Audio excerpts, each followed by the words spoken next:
She was 22 years old, raising 4 children that weren't hers to raise, holding a ranch together with bleeding hands and a breaking heart, and the whole town was waiting for her to fail. What happens when everything you love is slipping through your fingers, and the only person willing to reach out is a stranger you don't know how to trust? This is Evelyn Hart's story, a woman forged in fire, tested by frost, and saved by something she never saw coming. Drop your city in the comments below and hit that like button. I want to see how far this story travels. The ground was still half frozen when they buried Margaret Hart. They laid her next to her husband, Thomas, whose grave had barely settled from the month before. The soil still loose, still dark, still smelling of turned earth rather than the dry Montana dust that coated everything else on the property. 2 wooden crosses. 2 names. 2 people who were supposed to still be alive. Evelyn stood at the edge of the graves and did not cry. She had done her crying already, in the dark, with her face pressed into a flour sack so the younger ones wouldn't hear her through the thin walls of the cabin. She'd cried until her chest ached and her eyes swelled shut, and then she'd gotten up before dawn, built the fire, and started the oatmeal because someone had to. That someone was always her now. Behind her, she could hear the shuffling of small boots in the dirt. Clara, who was 9 and trying very hard to be brave, stood straight-backed and rigid beside 8-year-old James, who had given up on being brave entirely and was crying quietly into his sleeve.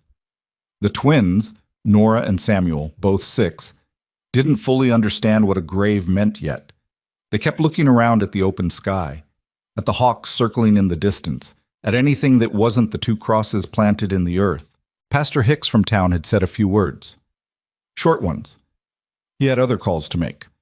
When the small gathering dispersed, the Calloway family from the neighboring spread, old Pete Larkin, who'd worked with Thomas on and off for years, the mercantile owner's wife who'd brought a covered dish that nobody would end up eating, Evelyn stayed behind.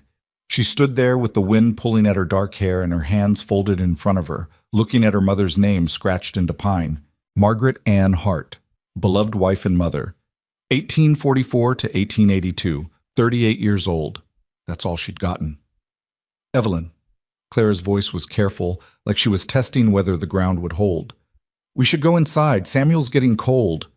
Evelyn turned around. The 4 of them were standing in a loose cluster a few feet away, watching her with the particular look of children who have just discovered that the adults are gone, and there is only one person left who might know what to do. It was a look that would become very familiar to her in the months ahead, hopeful and frightened in equal measure. Waiting. Yeah, she said. Come on. The Hart Ranch sat on 43 acres of Montana grassland, threaded through with a creek that ran clear in summer and froze solid in winter. Thomas Hart had homesteaded it 15 years ago with a wagon, a mule, a young wife, and the particular brand of stubborn optimism that drove men to plant themselves in unforgiving land and dare it to push them out. It had pushed back. Hard. There'd been good years scattered through the bad ones, years when the cattle came in fat and the grass ran green and Thomas would sit on the porch in the evening with a satisfied look on his face, like a man who had won an argument with the earth itself. But there'd been more bad years than good ones lately, and Thomas hadn't been as strong as he used to be, and then the fever came in February and took him in 12 days. Margaret followed 6 weeks later, her body simply refusing to carry on without him. The ranch they left behind was not the healthy, thriving thing that Evelyn remembered from childhood. She found this out in pieces, the way you discover rot in a fence post. Not all at once, but board by board until you stand back and realize the whole thing is compromised. First, it was the account ledger, which she'd never been allowed to look at before, because Thomas handled the money, and that was simply the way things were. She sat at the kitchen table the night after the funeral with a candle and her father's leather-bound ledger and worked through the columns until her eyes burned. The numbers were not good. There was a note on the ranch, $340 owed to the Harlan County Savings Bank, with payments due on the 1st of every month. There were smaller debts scattered through town, $11 to the feed store, $7 to the blacksmith, $22 to Calloway's brother-in-law who'd come out to repair the roof of the main barn last fall. There was almost no cash left because Thomas had spent the winter months buying hay to feed the cattle through the cold, and what little he'd saved had gone toward medicine when the fever came. Against this, Evelyn counted her assets. 31 head of cattle, some in better shape than others. 4 horses, one old, one young and half broken, 2 that worked reliably if you knew how to handle them. A small flock of chickens. The 43 acres, worth something on paper, but worth nothing unless you could work it. And the house, which needed a new roof on the east side. And the south fence, which had 3 sections down from the winter. And the water pump, which made a sound like a dying cat and produced about half what it should. She closed the ledger and sat in the dark for a while. Then she got up, banked the fire, checked on the children, and went to bed. There was nothing else to do that night, and tomorrow would come whether she was ready for it or not. Tet. The first month was the worst. Evelyn had grown up on the ranch and knew the work, but knowing something and doing it alone were 2 entirely different things. Thomas had always had Pete Larkin helping when the big jobs came around, and before that he'd had men from town he could hire out when the cattle needed branding or the hay needed cutting. Evelyn had neither the money for hired help nor the luxury of asking favors from people she barely knew, so she did it herself. She was up before light every morning to feed and water the cattle, breaking ice off the water trough with the back of an axe. She split wood in the early dark, her arms aching, her breath coming in clouds. She rode out to check the fence lines on a horse that was still learning to trust her, and she came back in the early afternoon to start the cooking and the laundry and the mending, because the children still needed to eat and wear clean clothes and have someone look at them as though everything was going to be all right. Clara helped. She was a serious, capable girl who had watched her mother run a household and absorbed it the way some children absorb everything, quietly, without making a fuss about it. She took over the cooking on the mornings Evelyn was too tired to stand upright, and she washed the younger children's hair and read to them at night from the Bible, because it was the only book they had, even though Evelyn sometimes heard her substituting her own words when the passages got too dark. James was harder. He was the kind of boy who went inward when things were bad, who retreated into silence and went through his days like a small, pale ghost, doing what was asked of him without protest and without presence. Evelyn would catch him sometimes standing at the window looking at nothing, and she didn't know how to reach him, and she was usually too tired to try as hard as she should have. The twins were simply too young to understand what had happened. They asked for their mother for the first 2 weeks, and then they gradually stopped, and that was almost worse. Evelyn moved through those early months like a person operating at the edge of what was possible. She slept less than she should have. She ate less than she should have because when food was short, she made sure the children had enough before she thought about herself. She lost weight she couldn't spare. The dark circles under her eyes became permanent features of her face. She did not ask for help. This was partly pride, the particular pride of a family that had always stood on its own feet and believed that asking for charity was a kind of surrender, and it was partly something harder to name, a bone-deep suspicion that if she let herself lean on anything, it might give way, and she would fall with it, so she stood on her own. Barely, sometimes, but upright. The first serious blow came in April. Old Pete Larkin showed up at the fence line while she was restringing wire, his hat in his hands and his eyes somewhere around her boots. "Miss Evelyn," he said, "I'm real sorry about your folks." "Thank you, Pete." "I wanted to. I've been meaning to come sooner." He turned his hat around by the brim, a slow rotation.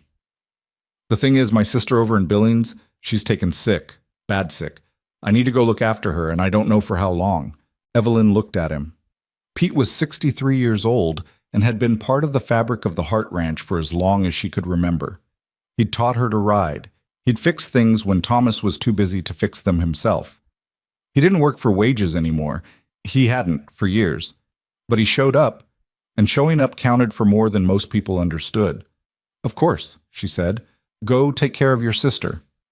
"I hate to leave you with—" "Pete," she kept her voice steady. "It's all right. I'll manage." He went, and she stood alone at the fence line and looked at the distance between her and the next post, and thought about how many more there were after that. "I'll manage." She'd said it so many times it was starting to sound like something she said because she had no other option, which was exactly what it was. By June, the cattle were getting thin. The spring grass should have been enough to carry them, but it had been a dry spring, and the back pasture where Thomas had always sent the herd for the early grazing season was down to patches. Evelyn was supplementing with hay from the dwindling supply in the barn watching the bales disappear with a cold arithmetic that kept her awake at night. She did the math over and over, in the dark, lying in the bed that still somehow smelled like her parents'. The math did not improve with repetition. She needed to sell cattle, but she needed the cattle to work the ranch. But if she didn't sell some, she'd run out of feed money before fall. But if she sold too many, she'd have nothing to build back from. She put it off, and then she put it off some more. Meanwhile, James got sick in late June. Not seriously, just a summer fever that burned for 3 days and left him pale and shaky. And the medicine cost her $4 she didn't have. She pulled it from the envelope she'd been saving for the mortgage payment and told herself she'd make it up somehow. She didn't know how.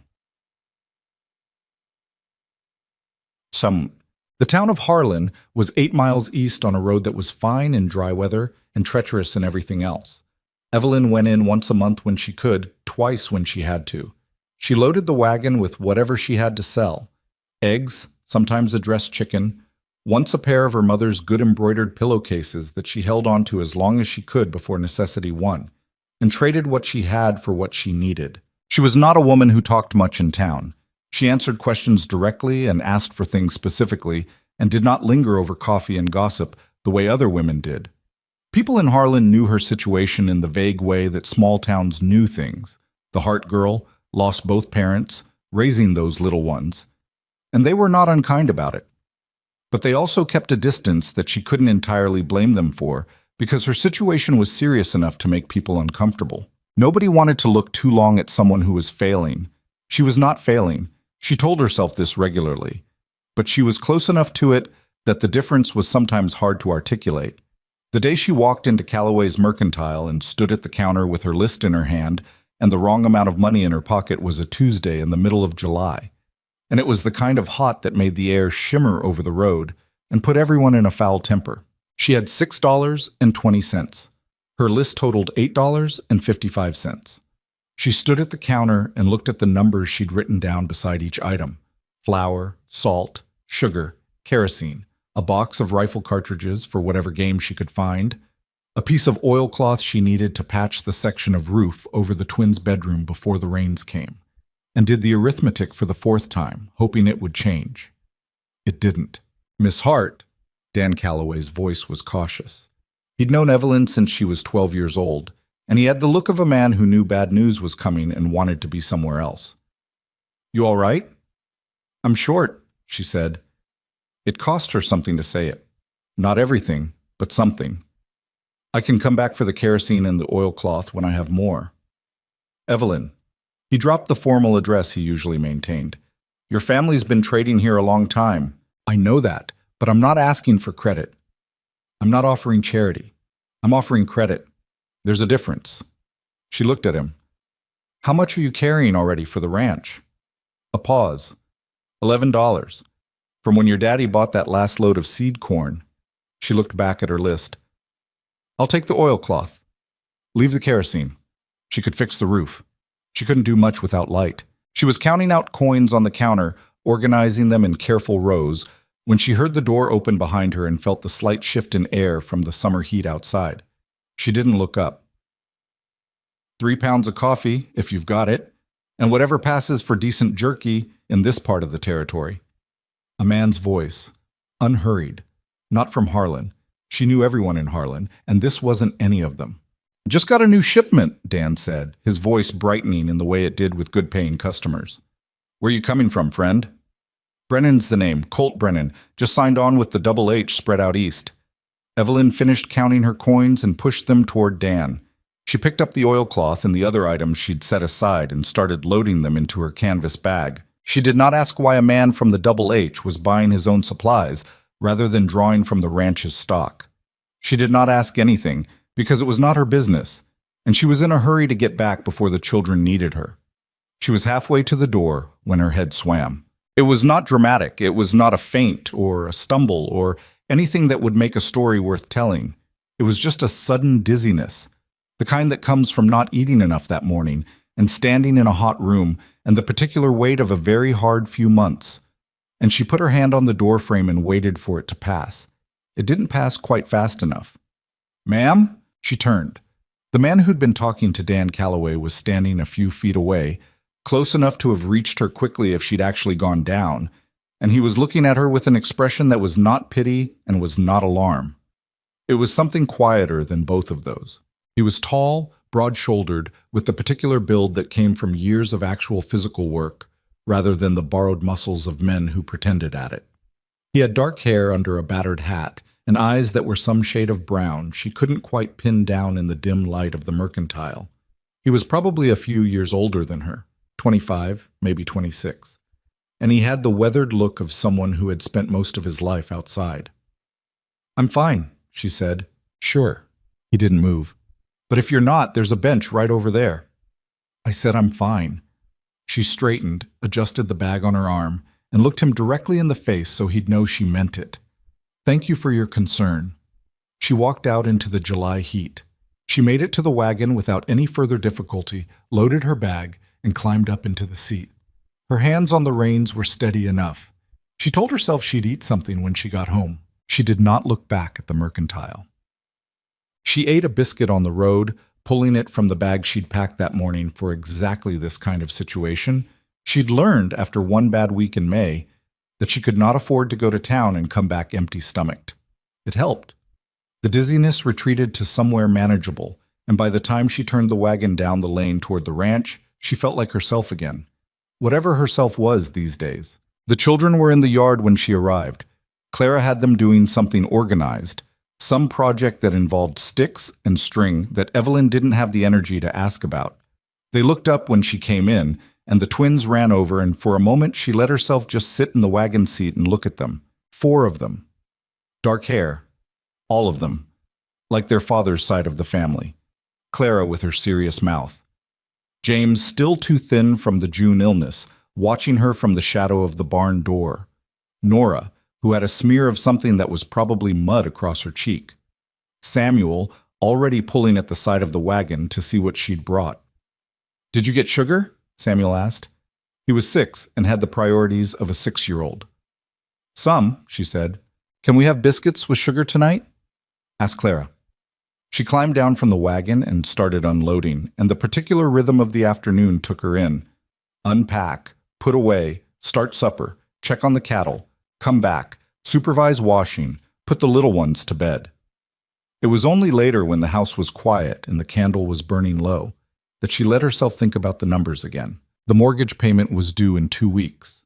She was short, not catastrophically, not by $100, but by enough that she couldn't simply pull it from savings because there was no savings. She'd need to sell something.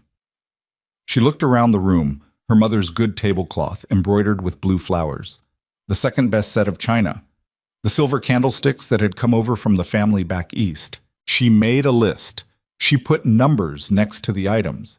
She compared the numbers to what she needed. Then she folded the paper and put it in the ledger and went to bed. She did not sleep well. The cattle needed moving in the second week of July. The back pasture was genuinely finished, grazed down to bare patches in most places. And she needed to get the herd to the North Creek section, which required moving them through a gate and along a fence line and across the low spot by the creek that turned to mud in wet seasons, and was only reliable this year because it had been so dry. This was a job for 2 people, minimum. Pete was still in Billings. She had no one to ask. The Calloways had their own operation to run, and she was already uncomfortable with how much she'd needed to lean on their goodwill. She tried to do it herself. She got the cattle moving well enough. She'd helped with drives before, and she had a good horse and reasonable instincts, but 31 head of cattle required attention at both the front and back of the movement, and she was one person on one horse, and when the older bull decided he didn't want to go through the gate, the whole thing started to unravel. She was chasing the bull back toward the fence. She'd had to dismount to open the gate and hadn't had time to get back on. When the younger heifers at the back of the herd lost direction and started spreading into the rough scrub at the edge of the pasture, she stood in the middle of the field for a moment, looking from the bull to the heifers and back again, and felt something in her chest that was not quite despair and not quite anger, something that had no good name. She went after the bull first, because he outweighed everything else and would be harder to retrieve if he got into the timber. She got him through the gate eventually. It took 45 minutes, during which the heifers spread themselves across 40 yards of scrubland and had to be individually gathered. By the time the herd was through and the gate was shut, she was sweating through her dress. One of her boots was soaked from stepping in a soft spot by the creek, and she had a scratch along her forearm from the scrub brush that was starting to sting. She sat down in the dirt by the fence post. Just for a minute. She sat there in the July heat with her knees pulled up and her arms resting on them, and looked at the cattle grazing peacefully in the north section as if they hadn't just spent an hour making her life a misery, and she thought, I don't know how long I can do this. Not as a defeat, more as an observation, a fact she'd been circling around for months that she was finally willing to look at directly. She could do it today. She was doing it. But she was doing it at a cost she couldn't calculate yet, and there was going to come a point where the account was empty, and she didn't know what she'd do then. She got up after a few minutes, caught her horse, and rode back to the ranch. There was supper to start. The next morning she woke before dawn as usual and lay in the dark listening to the sounds of the house. The twins' quiet breathing from the other room, the occasional pop of the wood settling in the walls, a coyote somewhere far off. She went over her list the way she did every morning. What needed to be done? What could wait? What couldn't? The south fence still had 2 sections down. The pump was getting worse. She'd been hauling water from the creek for the house, which added an hour to her morning that she didn't have. The roof patch she'd put on the twins' room with the oilcloth was holding, but barely. She needed to get to the feed store, but the feed store required money, and the money required selling something, and she was working up to having that conversation with herself. She got dressed in the dark, pulled on her boots, the one from yesterday was still damp at the toe, and went downstairs to start the fire. She was standing at the stove, coaxing the kindling to catch, when she heard hoofbeats on the road. She didn't think much of it. People used the road. She went back to the fire, got it going, put the kettle on, and was measuring out oatmeal when the hoofbeats slowed and then stopped somewhere near the front of the property. She put down the oatmeal tin and went to the window. A single rider had come to a stop at the end of the lane, looking at the property. He sat very still on his horse in the early gray light, and she couldn't see his face clearly from here. Just the shape of him, tall in the saddle, broad-shouldered, and something about the stillness of him that wasn't quite the stillness of a man who was lost or looking for directions. He was looking at the fence. She watched him for a moment, then she went to the door and opened it. "Can I help you?" she called. He turned the horse and came up the lane at an easy walk, and as he got closer, she recognized him with a small, surprised jolt. The man from the Mercantile. Colt Brennan, he'd said. From the Double H. He stopped his horse at a respectful distance and touched the brim of his hat. "Miss Hart," he said, "you know my name. Dan Calloway mentioned it." He looked at her directly, not rudely, but steadily, the way some men looked when they were used to weighing things up and didn't see the point in pretending otherwise. "I'm not here to bother you. I was just riding the road and I saw your south fence." She waited. "I got tools," he said. "Fencing wire, post driver. I could fix those 2 sections in a couple hours." "Why would you do that?" A pause. He seemed to consider the question seriously, which she hadn't expected. Most men, when they offered something, got either defensive or performative when you questioned the offer. He just sat there on his horse and thought about it. "Because it needs doing," he said finally, "and I'm not busy until noon." "I can't pay you." "I'm not asking to be paid." She looked at him. At the fence. At the distance between here and where she'd need to haul tools from. At the time it would take, added against everything else that needed doing today. "I don't take charity," she said. Something shifted in his expression. Not irritation, exactly. More like the small adjustment a man makes when he realizes he's approached something the wrong way. "It's not charity," he said. "If it was, I'd have brought a basket of food and knocked on your front door. This is—" He looked at the fence. "This is just a neighbor thing. I'll be working the Double H spread this season, and your south line borders their property eventually. Loose cattle don't respect county lines." It was a practical argument. It was the kind of argument she could accept. "There's coffee on," she said, "if you want some before you start." That'd be appreciated. He dismounted, tied his horse to the post by the gate, and followed her inside. He drank his coffee at the kitchen table while she finished making the oatmeal, and they didn't talk much. Clara came downstairs first, took one look at the stranger at the table, and looked at Evelyn with a question in her eyes that Evelyn answered with a small headshake that meant, "It's fine, don't make anything of it." Clara served herself oatmeal and sat at the far end of the table and read the almanac, which was the only thing she read besides the Bible. James came down, stopped dead in the doorway, and then recovered himself and sat down without saying anything. He had the wary, watchful quality that had been in him since their father died. Not hostile exactly, but measuring everything, deciding whether to trust it. The twins came tumbling down together, as they always did, and Samuel immediately asked the stranger who he was. "Colt Brennan," the man said, without making a production of it. "Are you fixing our fence?" Samuel asked. "Planning to." "Papa used to fix the fence," Samuel said, in the way that 6-year-olds sometimes drop things into conversations, without drama, without apparent awareness that what they've just said might land differently on different people in the room. A small silence. "Your papa taught you right," Colt said. "Fence has got to be maintained. It's the bones of a ranch." Samuel appeared satisfied with this and turned his attention to his oatmeal. Evelyn looked at Colt. He was looking at his coffee cup, both hands wrapped around it, and if the comment about the father had landed on him in any particular way, he wasn't showing it. She thought, he knows how to be around people who are hurting without making it into something. It was a rare quality. She'd seen it in almost no one. "I'll show you where the post pounder is," she said, "before you head out."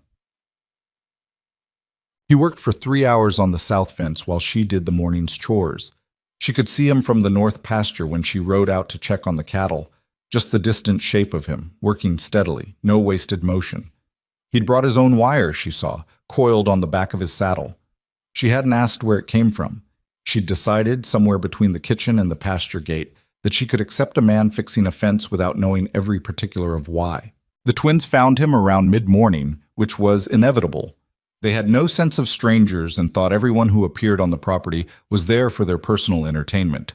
She could see them from a distance, 2 small figures attaching themselves to the tall one at the fence line, and she thought about calling them back and didn't. Let them be normal children for an hour. Let someone else deal with the questions. When she rode back in at noon, the fence was done. 2 sections repaired, posts set solid, wire strung taut and even. She got off her horse and walked the line and ran her gloved hand along the wire, testing the tension. Good work. Better than she'd have done, honestly, with the post driver she had. Colt was packing up his tools. The twins were sitting on the fence rail watching him, and Samuel was telling him something with great seriousness and elaborate hand gestures. And then the coyote came back the next night, and Evelyn sat up all night with the rifle and scared it off. And in the morning there was a dead chicken by the hen house, and Clara cried, but she didn't tell Evelyn she cried because Evelyn was already so tired. "Samuel," Evelyn said. Samuel looked at her. "What?" "Help Nora down off the fence before she falls." She looked at Colt. "Fence looks good. Should hold through the season." He tied the last of his tools to his saddlebag and straightened up. "You've got a couple of posts on the east line that'll need replacing before winter. They're not urgent yet." "I know." She'd been putting it on her list every week. "Thank you. For the wire. I'll replace it." "Don't." He said it simply, without making a debate of it. It was going spare. She had about 4 different arguments lined up behind her teeth. She let them go. "All right," she said. He swung up onto his horse. He looked down at her for a moment in that same steady way he'd had at the mercantile, like he was looking at what was actually there rather than what he expected to see. "Miss Hart," he said, "I'll be riding this road regular. If something comes up that needs doing, I manage fine." "I know you do." He said it without any particular inflection, and she couldn't tell if it was agreement or something else. "I'm just saying, if something comes up." He touched his hat again and rode back down the lane. She stood in the dust and watched him go, one hand on the fence post he'd set, solid as bedrock in the ground. The twins came and stood beside her, one on each side. "I like him," Nora announced. "You just met him," Evelyn said. "I know." Nora leaned against her. "I still like him." Evelyn put her arm around the girl without thinking about it, which was how she did most things with the little ones. Without thinking, because if she started thinking, she'd think about how impossible it all was, and she didn't have time for that. "Come on," she said. "Lunch!" He came back the following week. She heard the horse on the road at mid-morning and kept working, and then heard it slow at the lane, and then the sound of it coming up toward the house. And she set down the bucket she was carrying and waited. Miss Hart. Mr. Brennan. He had a length of iron pipe across his saddle and a look on his face like a man who'd thought of something practical. Your pump, he said. She looked at him. What about it? Sounds like it's got a cracked fitting at the base where it meets the casing. I've heard it when I ride past. He held up the pipe. I've got a fitting that might work. How have you heard my pump from the road? Sound carries in dry weather. He dismounted. You want me to look at it or not? She wanted to say no. The word was right there, ready. It's around back, she said instead. The fitting worked. It took him 40 minutes, during which she brought him a glass of water and stood near enough to watch what he was doing without appearing to watch. James drifted out of the barn at some point and stood at a distance, hands in his pockets, watching too. When Colt worked the pump handle and got a strong, clean stream of water, the sound of it was different. Even she could hear that. Better? He asked. Much better, she admitted. James was still standing there. Colt looked at him. You want to try it? James shrugged, but he came over and worked the handle and watched the water come out, and something moved across his face that Evelyn hadn't seen in months. Not quite a smile. The beginning of one. How does it work? James asked. His voice was careful, testing whether conversation was something safe to attempt. Colt settled back on his heels and explained it. The piston and the cylinder and the leather cup that created the suction. In plain language, without talking down to the boy. James listened with his full attention, asking 2 or 3 questions, and Colt answered each one like it was a reasonable thing to want to know. Evelyn watched her brother's face. That evening, after supper, she sat at the table with the ledger and the folded paper with her lists on it and a new paper where she was trying to plan out the rest of the summer and fall. She'd been doing everything alone for so long that the math of alone had started to feel like the only math there was. You counted what you had. You subtracted what you needed. You tried to make the number come out right. What she hadn't accounted for was what happened when someone just showed up and fixed a fence and a pump and talked to a grieving boy like he was worth talking to. She didn't know what to do with that yet. She folded the papers, put them in the ledger, and closed the cover. Outside, the Montana summer evening was going orange at the edges of the sky. And somewhere down in the north pasture, the cattle were settling for the night, and the pump by the back of the house was quiet and whole and working the way it was supposed to. She sat there in the last light and listened to her brother tell Clara something. She couldn't hear the words, just the sound of his voice, which had more life in it than it had had in weeks, and felt something shift, very slightly, in the careful architecture of her survival. She didn't trust it yet, but she noticed it.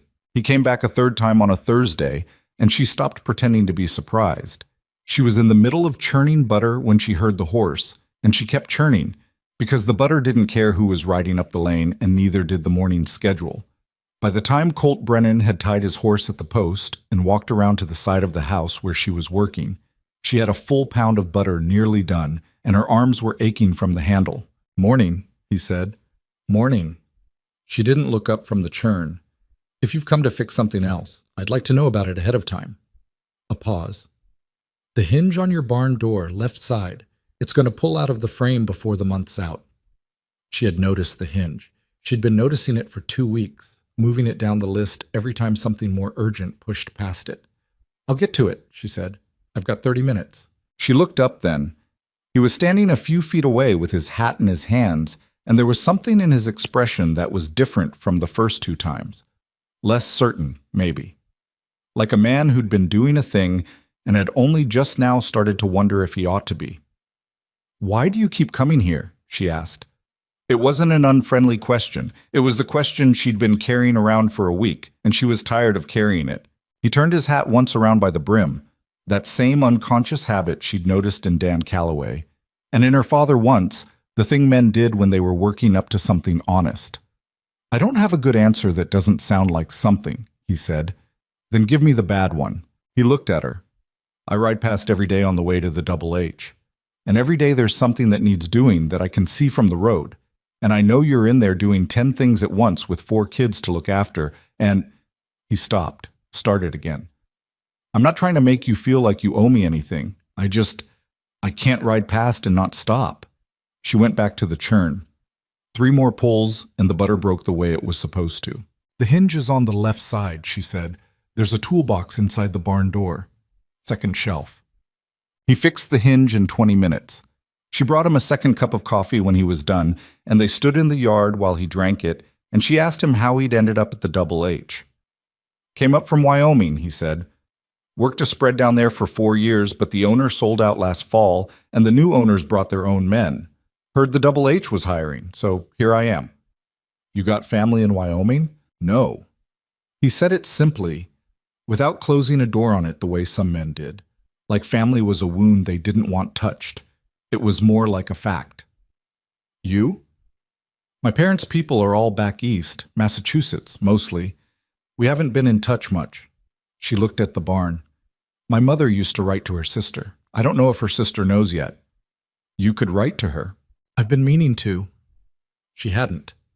She didn't know how to begin that letter, how to explain what the last 4 months had been, how to make a woman she'd never met understand that the family she'd left behind when she married Thomas Hart had come down to 5 children in a ranch that was barely holding together.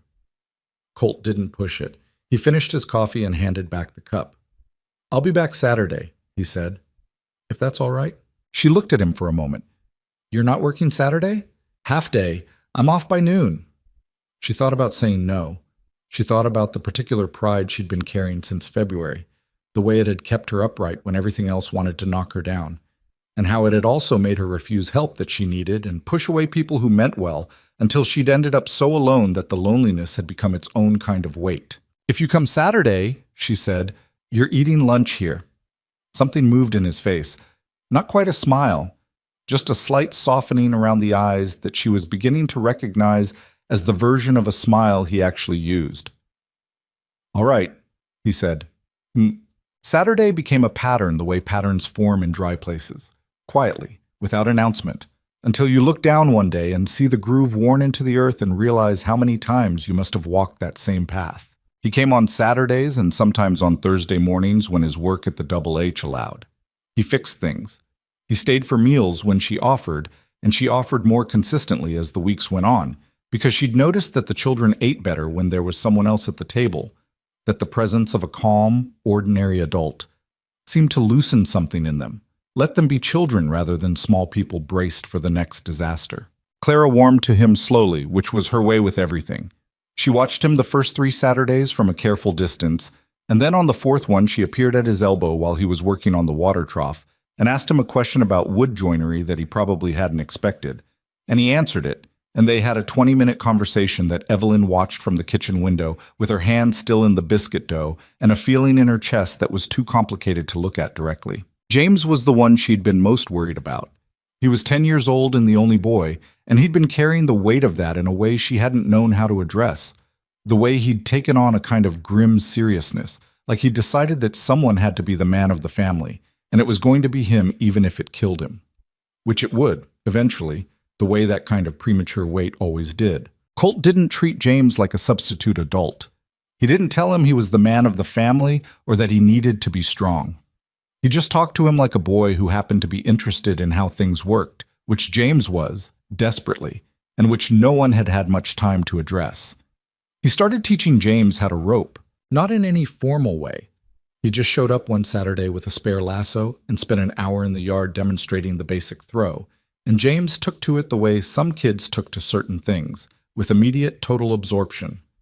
By the 3rd Saturday, James could hit the fence post reliably from 15 feet, and he walked around for the rest of that day with the rope coiled over his shoulder and his chin slightly elevated.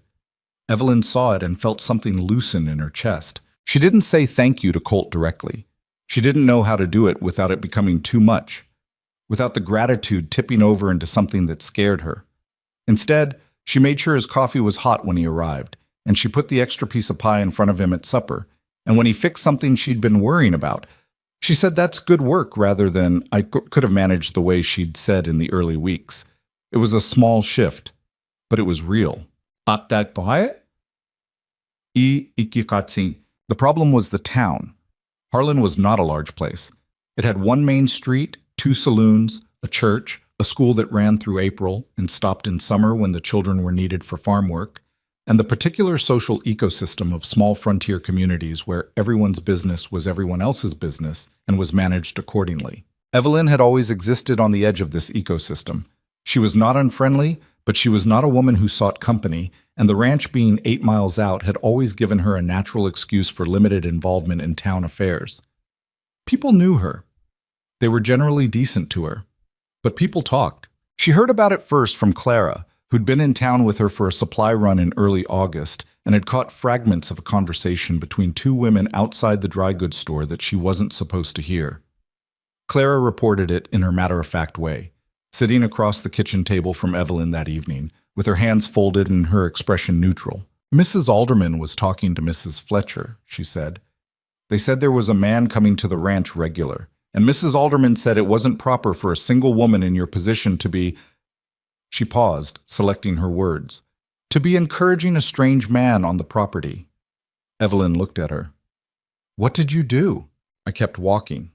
A beat. But I heard Mrs. Fletcher say she didn't blame you. She'd heard the Hart Ranch was in a bad way, and it made sense you'd need— Clara's voice was careful now. She said you'd need a man to keep things from falling apart. The kitchen was quiet. The twins were already in bed. James was on the porch with his rope, practicing throws at the fence rail in the last evening light. What do you think? Evelyn asked. Clara was quiet for a moment, which was how she handled questions she was actually thinking about. I think Mr. Brennan fixed the fence and the pump and the barn door and taught James to rope, she said. And I think the ranch is better off than it was 2 months ago. She paused. I also think Mrs. Alderman has never had to figure out how to keep 4 people fed by herself. Evelyn looked at her 9-year-old sister and felt, not for the first time, that Clara was the most sensible person in the house. Get ready for bed, she said. And thank you. For what? For telling me. She didn't mention the town talk to Colt. It wasn't his problem to manage. But she found herself thinking about it in the way she thought about all the things she couldn't control, aware of it, circling it, trying to decide how much weight to give it. The town's opinion didn't feed the children or fix the fence, but the town was also where she bought supplies and borrowed credit and lived in the particular social proximity that small communities required, and its opinion of her was not nothing. The trouble was that the town's opinion was based on something real. Colt Brennan was not family. He was not a hired hand because she wasn't paying him. He was not, strictly speaking, anything she had a good word for, and in 1882 Montana, a man who didn't have a good word was a problem. She was turning this over one morning in mid-August, riding out to check the cattle, when she came up over the low ridge at the north end of the property and found Colt already there. He'd apparently been riding the property line, a thing he'd started doing without being asked, just the way he'd started doing everything, without asking permission and without making a production of it. And he'd stopped his horse at the top of the ridge and was looking at something in the north pasture. She rode up beside him. The cattle were fine. She followed his line of sight and saw what he was looking at, the creek, running lower than it had been last month, lower than it should be in August, even in a dry year. That's going to be a problem by September, he said. I know. She'd been watching it for 3 weeks. There's a spring on the east edge of the property that Thomas used one dry year before I was old enough to remember. He told me about it once. I don't know exactly where it is. Colt looked at her. You got any of his old survey maps? Maybe. In the chest in the back room, there's papers. He looked back at the creek. She looked at the side of his face. She'd been doing this more lately, noticing him. The particular way he sat on a horse, easy and balanced. The way he looked at problems, like they were things to be solved rather than obstacles to be endured. The fact that he was, in some undeniable way, steady, in a world that had been consistently unsteady since February, and that steadiness was something she was beginning to feel like she couldn't afford to want too much.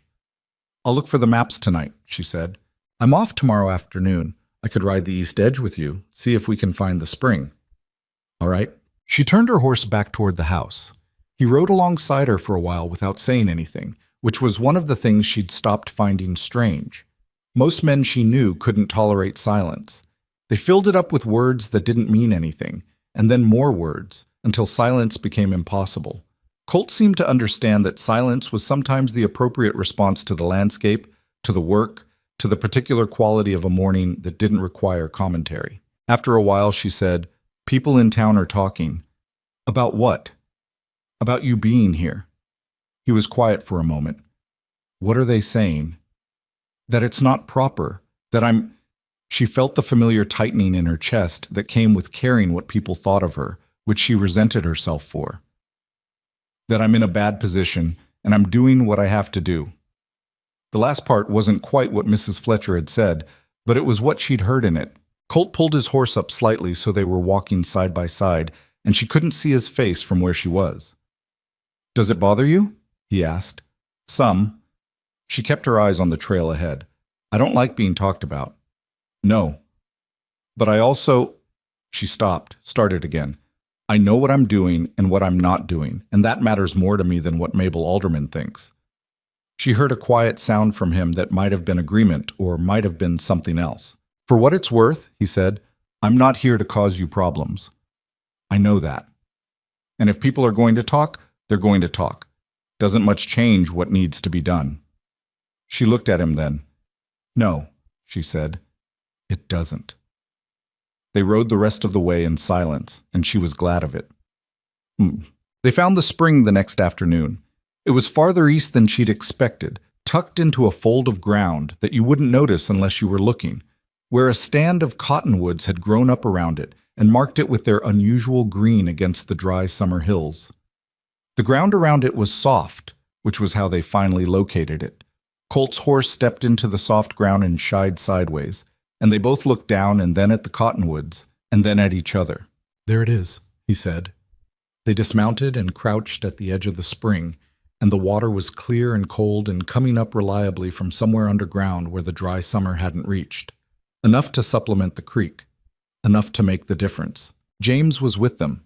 He'd been coming on these rides more often, trailing behind on the old reliable mare, listening to the conversations between Evelyn and Colt with the intensity of someone memorizing something important.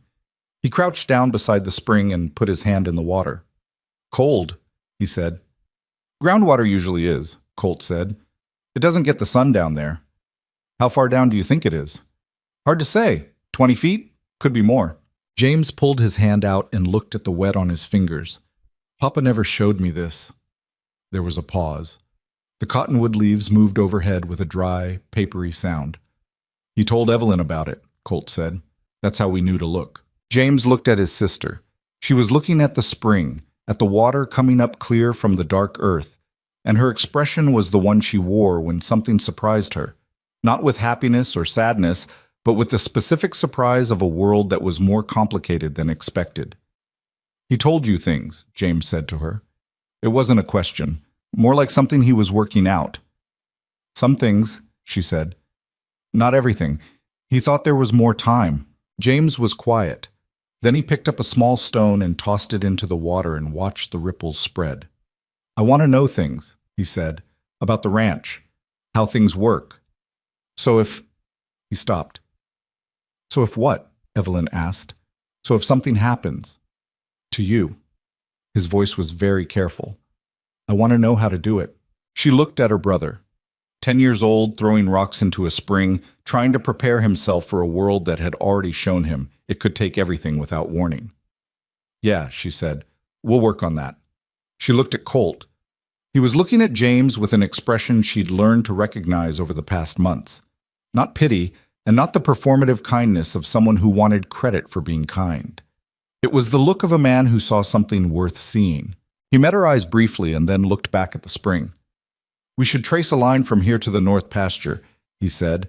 "See if we can run a gravity feed." And they did, the three of them, walking the ground in the afternoon light, while James asked questions and Colt answered them, and Evelyn followed behind and thought about her father, who had known this spring was here and had carried the knowledge like a spare thing, something to fall back on, and had never imagined he wouldn't be there to use it. August ran into September the way hard months always did, not gradually but all at once, a change in the angle of light, and a bite in the early morning air that said summer was finished regardless of what the calendar claimed. The work shifted. The gravity feed from the spring was in, roughed in and functional if not elegant, enough to get water to the north pasture without hauling. The east fence line was repaired. The barn roof that had been worrying her since spring was patched properly, with real boards this time, not oilcloth. The woodpile was beginning to grow, not fast enough, but growing. None of this was because of Colt alone. She had done the work, but she had done it differently than she would have done it alone, which was to say, she had done it with enough energy left over to also do the cooking and the washing and the managing of 4 children and the bookkeeping that kept her up past midnight 2 nights a week. She was still tired. She was always tired, but it was a different quality of tired, less like a person running out of something irreplaceable and more like ordinary exhaustion, the kind that sleep could fix. This distinction mattered more than she could have explained to anyone. The mortgage payment in September went through on time for the first time since April. She'd managed it by selling 2 of the weaker heifers, a decision she'd agonized over, and that Colt had helped her think through on a Saturday afternoon in late August, laying out the options on the kitchen table with the ledger open between them, like a map of something they were navigating together. He had not made the decision for her. He'd laid out what he knew about cattle prices and billings, and what the timing meant for the herd, and then said, "What do you think?" and waited while she thought, and she'd realized partway through that she hadn't had anyone ask her that in months. Everyone in her life either needed her to decide things or assumed she already had. She sold the heifers. She made the payment. She sat in the kitchen that evening after the children were in bed and felt something that took her a moment to identify because it had been so long since she'd felt it. Relief. Temporary, fragile, contingent on everything continuing to go right, but real. It was Clara who noticed first. They were in the kitchen on a Sunday morning, a rare slow morning because Colt wasn't coming and there were no particular emergencies demanding attention. And Clara was making biscuits while Evelyn worked through the week's accounting, and the twins were somewhere outside making whatever kind of trouble 6-year-olds made on cool September mornings. "Do you like him?" Clara asked. Evelyn didn't look up from the ledger. "Don't start." "I'm not starting anything. I'm asking." "He's been helpful." "I'm grateful." "That's not what I asked." Evelyn looked up then. Clara was cutting biscuit rounds with the tin cutter, not looking at her, her expression the same composed, attentive thing it always was. "You're 9 years old," Evelyn said. "I know what I am." Clara set down the cutter. "I see how you watch him when he's working, and I see how he looks at you when you're not looking." Evelyn put down her pen. "How does he look at me?" Clara considered this seriously. "Like you're the most interesting thing he's ever seen," she said, "but also like he's afraid to say so." The kitchen was quiet except for the fire. "That's very observant for a 9-year-old, Evelyn said finally. "Mama used to say I watch too much and talk too little." Clara picked the cutter back up. "I always thought those were both compliments." Evelyn looked at her sister for a long moment, this small, serious girl who had watched both her parents die and had kept making biscuits and reading almanacs and noticing things, and felt the complicated particular love that comes from taking care of someone who has also, in the ways that matter, been taking care of you. "He's a good man," she said. "I don't know what else he is yet." "Okay," Clara said. "That's an answer. Don't make it into something." "I'm not." She placed the last biscuit round on the pan. "I just think you're allowed to like him, that's all." Evelyn picked her pen back up. The numbers in the ledger looked back at her, patient and demanding. She didn't say anything else, and Clara didn't push it. But that afternoon when she was riding the fence line alone in the September light, she let herself think about what Clara had said, about the way he looked, about what that might mean, about the particular danger of allowing herself to need something that she wasn't sure she'd be able to keep. She'd had things taken from her. She knew exactly how fast that happened. And she knew that the worst time to want something was when you'd already lost almost everything, because the wanting itself became a kind of risk, another thing you could lose, and she had been managing risk for so long that she wasn't sure she remembered what it felt like to just want something and let that be enough. The horse moved under her at an easy walk. The grass ran gold in the afternoon sun, and the mountains to the west were starting to show the first faint traces of early color at the high elevations. She thought about the spring they'd found, about water that had been there the whole time, underground, cold and clear, waiting to be found. She rode back to the house as the first stars were appearing, put the horse up, and went inside to start supper. James was at the kitchen table with a piece of paper and a pencil, drawing something with great concentration. She looked over his shoulder. It was a rough diagram of the property. The pastures, the fence lines, the creek, and a small mark in the east corner that she recognized as the spring. He was mapping it, making it his to know. She put her hand on his shoulder briefly and went to the stove. Outside, the September wind was picking up, carrying the smell of the distant mountains, and somewhere in the north pasture, the cattle were moving, and the ranch was quiet and whole around her, imperfect and precarious, and held together with wire and stubbornness and the unexpected kindness of a man who couldn't ride past without stopping. She stirred the pot. The fire burned. The first hard frost came on a Wednesday in early October, and it came without the warning it was supposed to give. Evelyn woke to ice on the inside of the window panes, and a cold that had settled into the cabin like it intended to stay. She built the fire fast and went outside in the gray pre-dawn to check on the cattle, and found 3 of the younger calves huddled at the far end of the north pasture, separated from the herd sometime in the night, standing in the frost with their heads down and their breath coming in short clouds. She got them back to the main group without losing any, but it took 2 hours in the dark and cold, and by the time she came back inside, her hands were numb and her boots were wet through, and the twins were up and crying because they were hungry and the fire had gone down while she was out. She stood in the middle of the kitchen and looked at the cold stove and the 2 crying 6-year-olds and the ice still on the windows, and she thought, October. It's only October. There were 4 more months of winter ahead. She started the fire. She made the oatmeal. She got the twins settled, and then she sat down at the table with the ledger while they ate, and she looked at the numbers with the particular clarity that comes from having slept badly and woken to bad news. The cattle feed situation was the most urgent problem. She had enough hay in the barn to carry the herd through maybe 6 weeks of hard winter. 6 weeks was not enough. She needed more hay, and hay in October was expensive because everyone in the territory needed it at the same time, and she did not have the money to buy at October prices. She needed to sell more cattle, but if she sold more cattle, she'd have fewer animals come spring, which meant fewer calves, which meant less income next year, which meant... She closed the ledger. Clara appeared in the kitchen doorway, dressed and composed as usual, her dark hair braided neatly. She looked at Evelyn's face, and then at the ledger, and then back at Evelyn's face. Bad? She asked. Getting there, Evelyn said.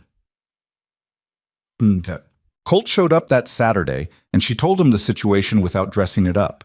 She'd stopped dressing things up around him somewhere in September.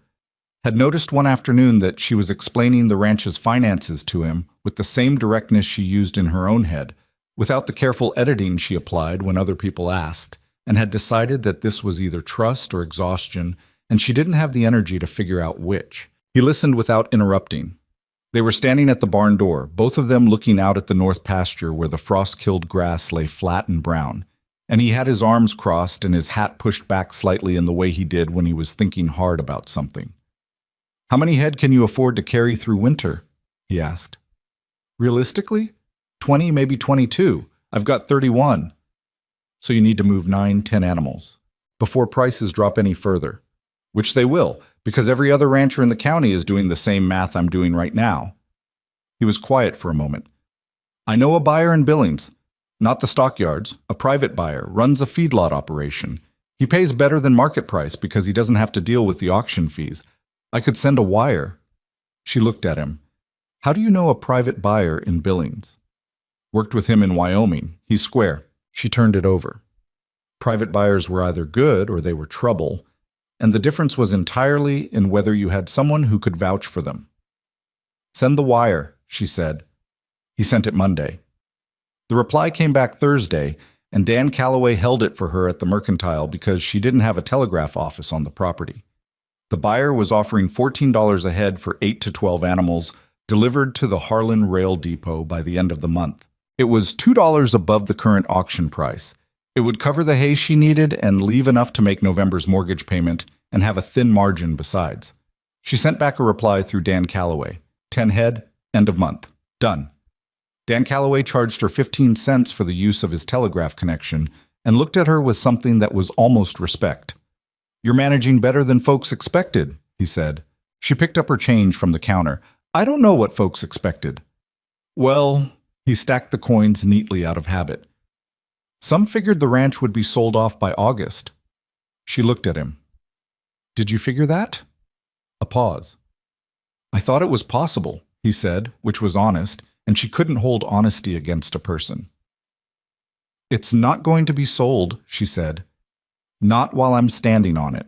She walked out into the October street and stood for a moment in the weak afternoon sun and felt something that was almost anger and almost something more complicated. The particular feeling of having your capability doubted by people who should have known better, mixed with the uncomfortable awareness that their doubts had not been entirely unreasonable. She was still standing on it. That was what mattered. Awesome. Moving 10 head of cattle to the depot required help. This was simply a fact, not a character failing, and she'd gotten better at distinguishing between those two categories over the course of the summer. Colt came on the Saturday before the delivery, and James came too, on the young mare that he'd been working with for 2 months and could now handle reliably in open country. The three of them moved the selected animals out of the main herd in the early morning and drove them the 8 miles to Harlan in a loose group, Colt on the lead, Evelyn on the flank, James bringing up the rear with a focused intensity that made him look older than 10. The buyer's man was waiting at the depot with a rail car already arranged. He counted the cattle twice, checked them over, and paid her in cash, $140 in bills that she folded twice and put in the inside pocket of her coat and kept her hand near for the entire ride home. It was more cash than she'd had at one time since before her father's illness. On the ride back, James pulled his horse up alongside hers and said, without preamble, "We're going to be okay, aren't we?" It was not quite a question. She looked at him, this boy with his father's jaw and his mother's eyes and the rope coiled over his saddle horn, and thought about what an honest answer sounded like. "For this winter," she said. "Yeah, I think so. And after? After we figure out as we get there." He was quiet for a moment. That's what Papa always said. He was right about that part. James nodded, like something had been confirmed, and pulled his horse back to the rear position, and Evelyn rode home with $140 folded against her ribs and the particular solemnity of a small victory in a long fight. October turned into November, the way winter progressed in Montana. Not incrementally, but in lurches, each cold snap worse than the last, the sky going from the pale blue of fall to the iron gray of serious winter in a matter of days. Snow came the first week of November, light but determined, and stayed. The ranch contracted the way ranches did in winter. The cattle came in close to the barn. The children stayed near the house. The perimeter of daily life shrank to what was essential, and everything beyond that waited. Colt still came on Saturdays. The work changed. Less fence repair and water management, more firewood and barn maintenance and weatherproofing. He'd start at the woodpile, and sometimes James would work beside him while Evelyn handled the indoor work, and she'd look out the window and see the two of them in the cold, James learning to split wood with an axe that was still slightly too big for him, Colt showing him the stance and the angle of the swing with the patient repetition of a man who understood that teaching something right the first time was easier than fixing it later. He stayed for supper on Saturdays now, reliably, without it needing to be offered every time. Clara set a place for him the same way she set places for the rest of them, which was its own kind of statement, though nobody made anything of it. The children had settled into a relationship with him that Evelyn watched carefully and couldn't find fault with. He was not trying to be their father. He never overreached that line, never positioned himself as an authority he hadn't earned. He was simply present, available, the kind of adult who answers questions seriously and shows up when he says he will, which was, she'd come to understand, rarer than it ought to be. She was the one who couldn't settle. The thing Clara had named in the kitchen, "I think you're allowed to like him," had grown into something she couldn't manage as easily as she managed the ranch accounts. She was used to managing things. She was good at it. She took a problem and broke it into components and addressed each component in order of urgency. And if she did that consistently enough, the problem eventually resolved itself. This was not a problem that broke into components. She liked him. She had liked him since sometime in August, and she'd been handling the fact of it the way she handled most inconvenient facts, by noting it and moving on, by keeping the practical demands of the day between herself and the things she didn't want to examine too closely. What she was less equipped to handle was the growing suspicion that he felt the same way. It was in small things. The way he positioned himself when they were working side by side, always slightly angled toward her rather than away, the way he tracked her in a room without appearing to track her, never staring, never making it obvious, but she was a woman who paid attention, and she could feel the attention paid back. The way he lingered on Saturday evenings, just a few minutes longer than necessary before putting on his coat, like he was looking for a reason to stay. She told herself it didn't matter what he felt. Their situation was what it was. She was a woman with 4 dependents and a struggling ranch, and he was a hired hand at someone else's spread with no particular security himself, and whatever he felt or she felt was not the issue. The issue was the cattle and the mortgage and the winter. She told herself this several times a week. It didn't work as well as she would have liked. The conversation happened on a Saturday evening in the middle of November, when it was dark by 5 o'clock and the snow was coming down steadily outside the kitchen windows, and the children had been put to bed early because the cold made them sleepy. She and Colt were at the kitchen table with the ledger open between them, which was where they ended up most Saturday evenings now, going through the week's accounting with 2 cups of coffee and the fire burning down to coals. It had become the closest thing she had to a partnership these evenings.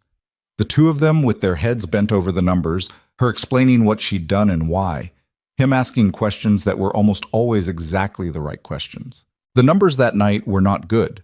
The hay she'd bought with the cattle sale money was going faster than she'd planned, because the November cold had come earlier and harder than the average year, and the cattle were burning more energy keeping warm. She'd need another load by January, possibly before, and she was already running the math on where that money would come from. She said this out loud, not particularly to him, but to the room, which was what she did when she was working through something. Thought aloud and let the words tell her what she actually believed. I could sell the silver candlesticks, she said, and my mother's good china. I've been holding on to them, but don't. She looked up. He was looking at the ledger, not at her, but there was something in his voice that was different from his usual measured tone. Why not? She asked. Because once you sell them, they're gone. And a year from now, when things are steadier, you'll want them back and you won't be able to have them. A year from now I need to get to first. I know. He was quiet for a moment. Then he said, I've got money saved. She looked at him steadily. No. Evelyn, no. Her voice was flat. I'm not taking your savings, Colt. It's not charity. I'd want it paid back.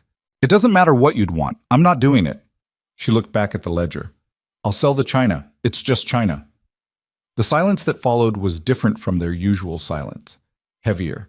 She could feel him looking at her, and she kept her eyes on the ledger, running the numbers again as if they might change. You don't have to do everything the hardest possible way, he said. She looked up. I'm not being stubborn for the sake of it, she said. I'm being careful. There's a difference.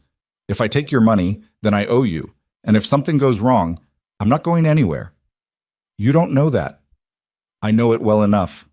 They looked at each other across the table, across the open ledger with its columns of numbers, and the fire snapped once in the hearth and sent a brief light across his face. You don't trust that, he said. Not an accusation, just a statement of what was true. She didn't say anything for a moment. I trusted that my parents would be here, she said finally. I trusted that we'd have a good summer and the cattle would be fat going into fall. I trusted that Pete Larkin would stay and help me figure things out. She closed the ledger.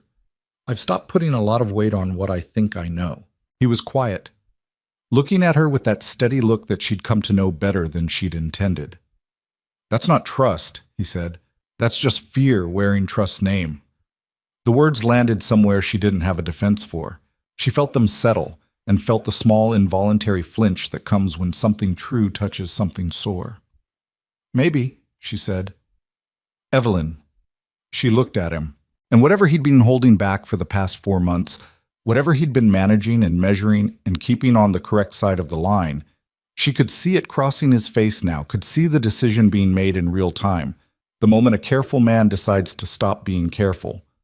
I'm not here because the fence needed fixing, he said. You know that? She didn't answer.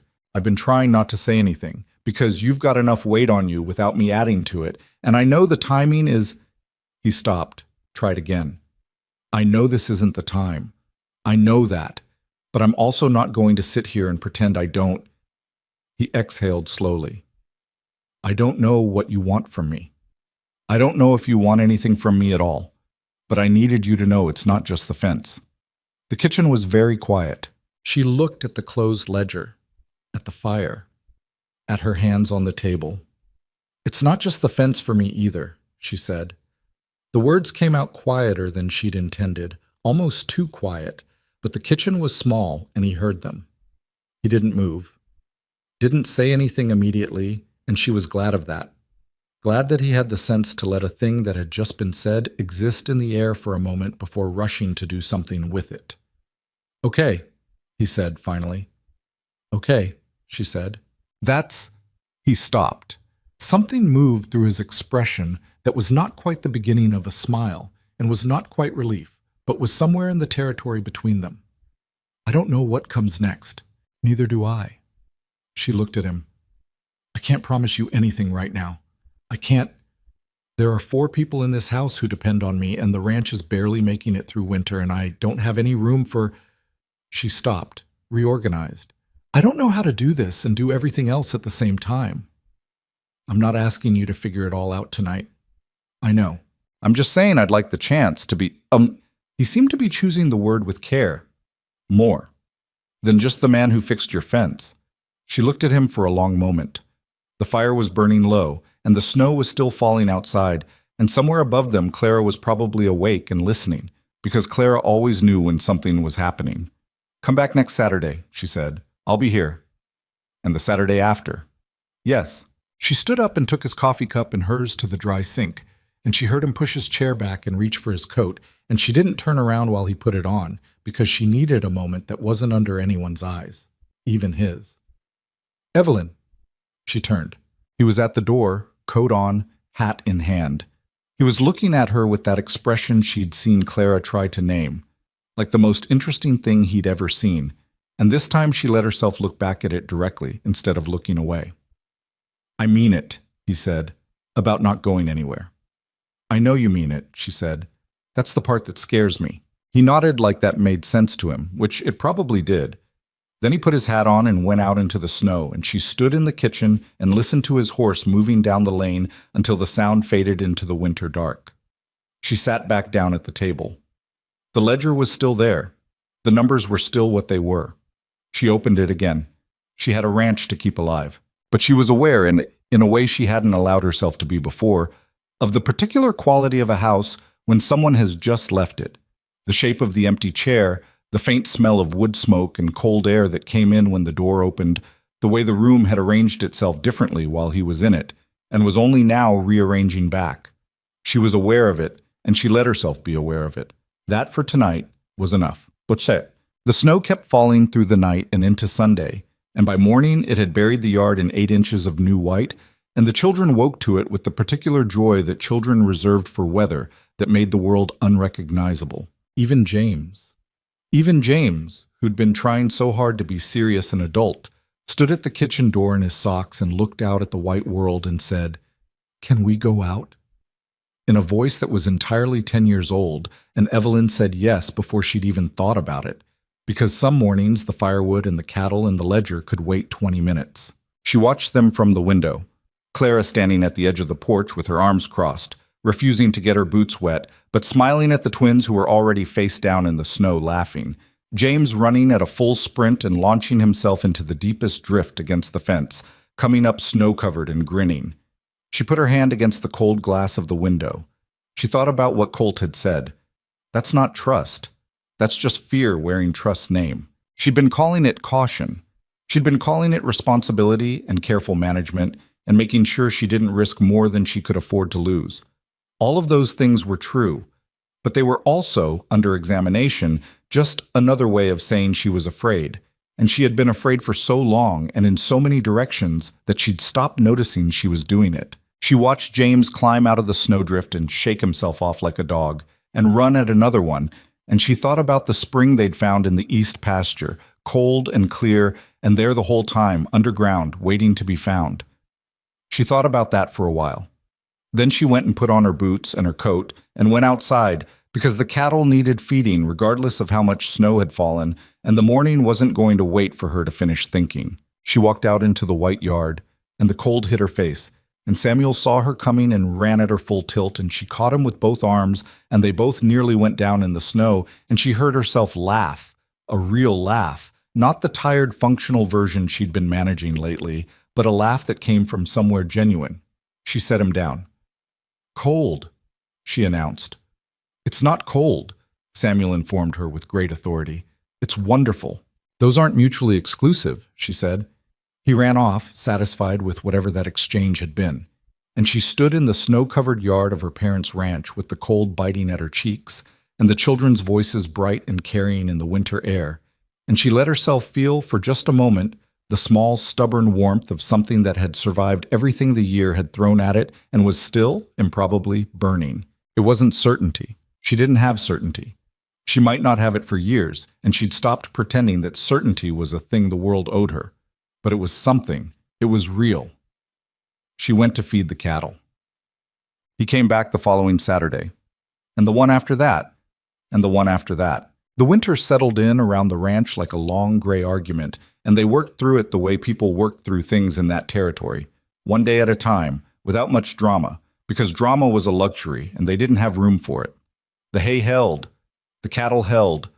The mortgage payment in December came in $50 short, and Dan Calloway at the savings bank granted a 2-week extension without being asked twice, which she took as a small mercy and did not overthink. Between her and Colt, the thing that had been named on the November evening existed now in the open. It changed things, and it didn't change things. He was still the man who came on Saturdays and split wood and taught James things and drank her coffee and sat across the ledger from her in the evenings. But there was something different in the way they moved around each other. Less carefully, less like people managing a distance they weren't sure they should close. He touched her shoulder once when he was leaving, just briefly, and she didn't pull away. And neither of them made anything of it, and that was enough for a while. The children noticed, the way children always notice things that adults believed they were hiding. Clara said nothing, which meant she approved. James seemed unbothered, which she'd been less sure of. The twins were entirely focused on a project involving snow and the henhouse that she decided not to examine too closely.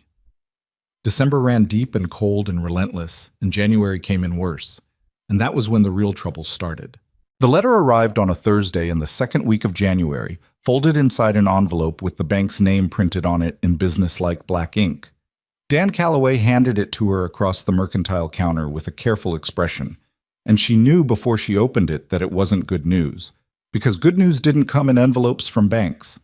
She read it standing at the counter. The Harlan County Savings Bank was calling in the remainder of the note on the Hart Ranch property. Not the monthly payment, the whole note. $340, less what she'd paid, which came to $280, due in full by the 1st of March. The reason given was a change in the bank's ownership and a review of outstanding loans considered at risk of default. She read it twice. She folded it back into the envelope and put it in her coat pocket and said thank you to Dan Calloway and walked outside. She stood on the main street of Harlan in the January cold with the letter in her pocket and did the math that she already knew the answer to. $280. She had $23. The cattle sale in October had covered the hay and the October and November payments. December had taken the last of the margin. She had $23 and a ranch and 4 children and 6 weeks before the bank would move to take the property. She stood in the cold for a long time. Then she got in the wagon and drove home. She didn't tell anyone that night. She made supper. She put the children to bed. She sat at the table with the letter in front of her and a candle burning down beside it, and she let herself look at the full shape of it without flinching away.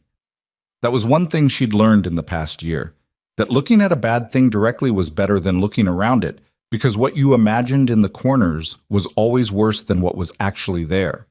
What was actually there was bad enough. $280. 6 weeks. $23 in the tin on the shelf. She could sell everything that remained of her mother's good things. The silver candlesticks, the china, the embroidered tablecloth, the small oval portrait in the gilt frame that had come across from Massachusetts when her grandparents were young. She'd been holding on to these things because Colt had said, once you sell them, they're gone. And he'd been right, but gone was better than losing the ranch outright. She estimated the value of all of it at somewhere between $40 and $60, depending on who was buying and how desperate she looked when she sold. That left over $200 she didn't have and couldn't see a clear way to get. She sat with this for a long time. The candle burned down to a stub. Outside, the January wind moved across the roof in low, drawn-out sounds that she'd grown up hearing and had never found threatening until this winter, when every sound the house made seemed to be asking how much longer she intended to hold on. She went to bed without having solved it. This was new for her. Going to bed with a problem unsolved was something she'd always resisted, always pushed through another hour of thinking to avoid. But she'd learned, slowly and against her nature, that some problems didn't yield to more thinking. Some problems needed daylight. She told Colt on Saturday. She waited until the children were occupied. The twins in the yard, despite the cold, Clara in the back room with her almanac, James at the barn with the mare.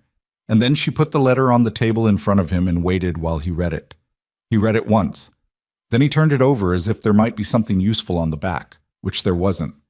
Then he set it down. "New bank ownership," he said. "That's what they're saying." "You believe that?" She looked at him.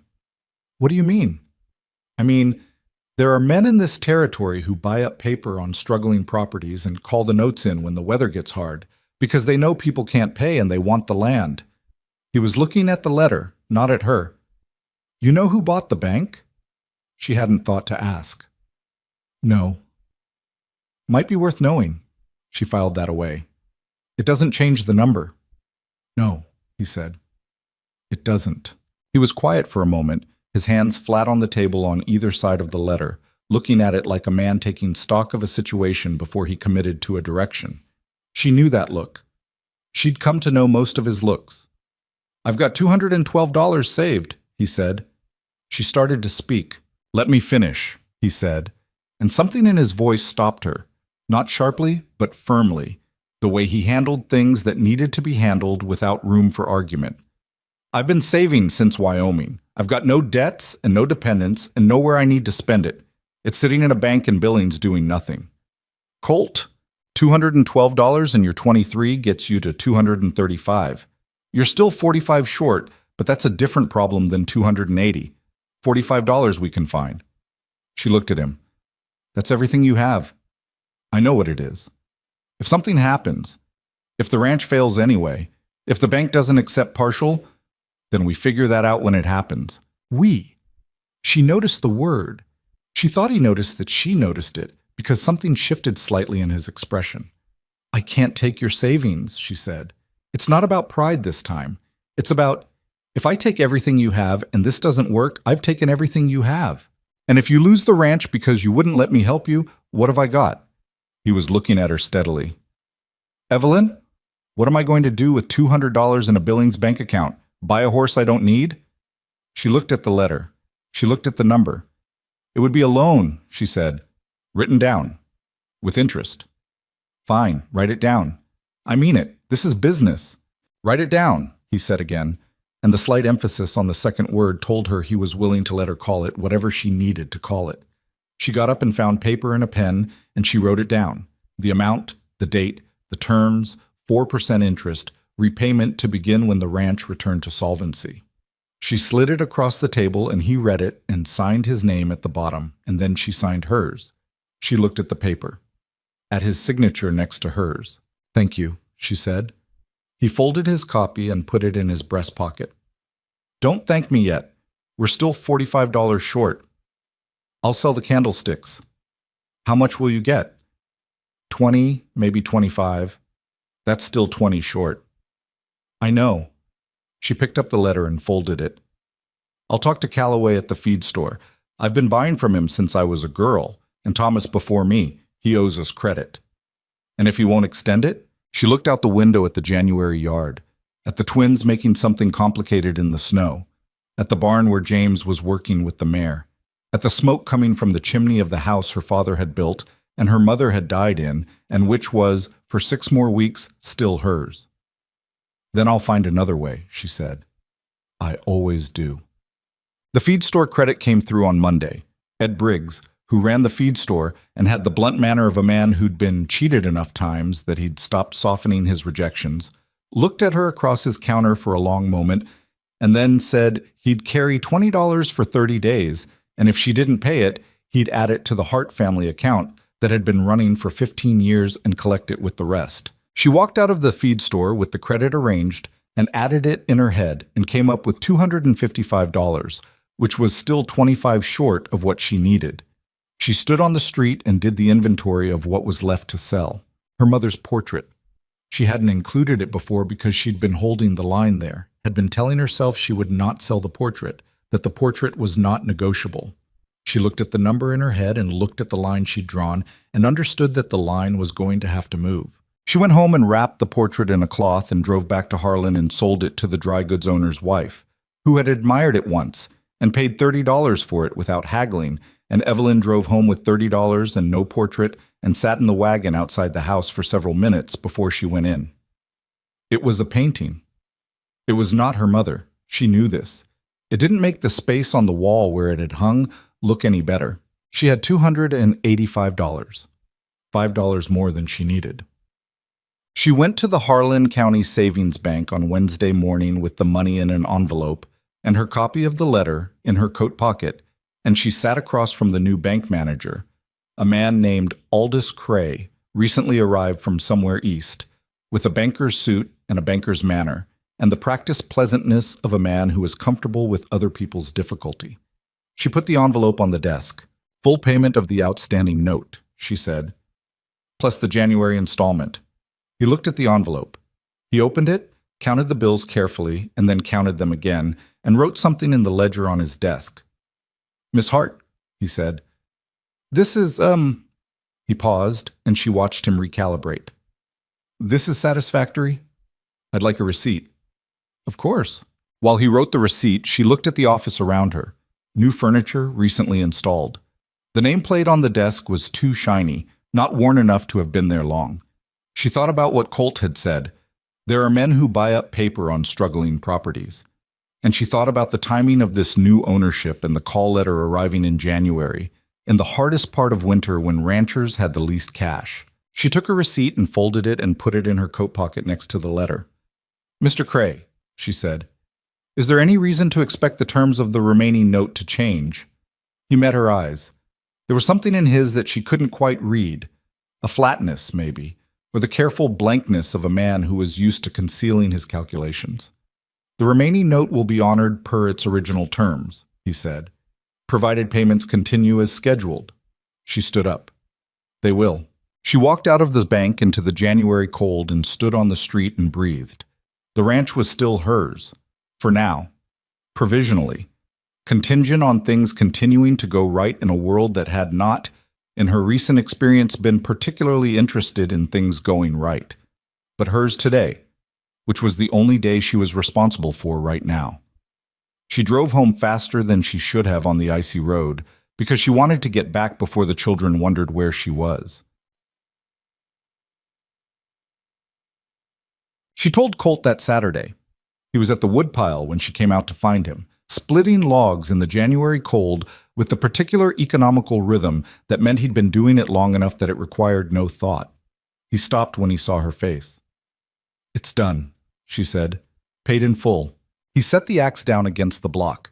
He didn't say anything, but something moved through his expression. Not relief exactly, more like the release of a tension he'd been holding so quietly she hadn't fully seen it until it left him. "Good," he said. "Colt." She stopped a few feet from him, and the cold was sharp on her face, and she didn't particularly care. "I want to tell you something, and I need you to let me finish before you say anything." He nodded once. "I've been managing this ranch by myself for almost a year," she said. "And I've been managing everything else too. The children, the money, the town, all of it. And I got very good at doing things alone because I had to, and because I believed that needing help was the first step toward losing everything." She paused. "I know that's not entirely true. I've known it since probably August. But knowing something and doing something about it are different things, and I've been slow." She watched him watching her. "You didn't treat me like a problem to be solved," she said. "You didn't treat me like I needed rescuing. You just showed up and kept showing up. And I kept waiting for you to want something back for it, and you never did. And that scared me more than if you had. He was very still. I don't know how to do this, she said. I've never... Thomas Whitfield asked to court me when I was 17 and I turned him down because I was afraid he'd change the way things were. And then things changed anyway. Everything changes anyway. She exhaled. I'm tired of being afraid of the things that might actually be good. The woodpile stood between them, half-split logs scattered across the snow. The smoke from the chimney went straight up in the cold air, which meant the wind had died, and the ranch was very quiet around them. I'm not asking you to fix anything, she said. I don't need you to fix anything, but if you meant what you said in November, I meant it. Then I'd like... She stopped, found the words. I'd like to stop pretending we're something less than what we are. He crossed the distance between them in 3 steps, and she stood her ground, which she would always do. It was simply her nature. And when he took her face in both hands, rough, cold hands, working hands, and looked at her for a moment before he kissed her, she was aware of the particular sensation of having been seen completely by another person and not having run from it. It was not a long kiss. It was not particularly graceful. Her nose was cold and she made an involuntary sound against his mouth that was embarrassingly close to a laugh. And he pulled back and looked at her, and then smiled, a real smile. The first full one she'd seen from him, and it changed his whole face. What? He said. Nothing. She was smiling too, which felt strange on her face, like a muscle she'd forgotten she had. My nose is cold. Your nose is always cold. It's January. Fair point. They stood there in the cold yard, and she was aware that if Clara was at the back window, she was certainly watching, and she found she didn't particularly mind. She told the children that evening, not in any formal way. There was nothing formal to tell yet, no announcement to make, no settled arrangement. She sat them at the kitchen table after supper and said that she and Colt had become, she looked for the word, important to each other, and that she wanted them to know. Clara looked unsurprised, which was entirely characteristic. James looked at the table for a moment, and then at Evelyn, and then said, Is he going to live here? We haven't talked about that. But maybe? Maybe, she said. We'll talk about it together. All of us. He was quiet for a moment. Then he said, He taught me to rope. I know. And how the pump works. I know that too. James nodded slowly, the way he processed things. Okay, he said. In his particular economy of words, this was the equivalent of a speech. Nora asked if Colt would be there for Christmas, and Evelyn gently pointed out that Christmas had already passed, and Nora said that was fine. He could be there for the next one, and that was apparently the extent of her concern. Samuel asked if he could have more pie.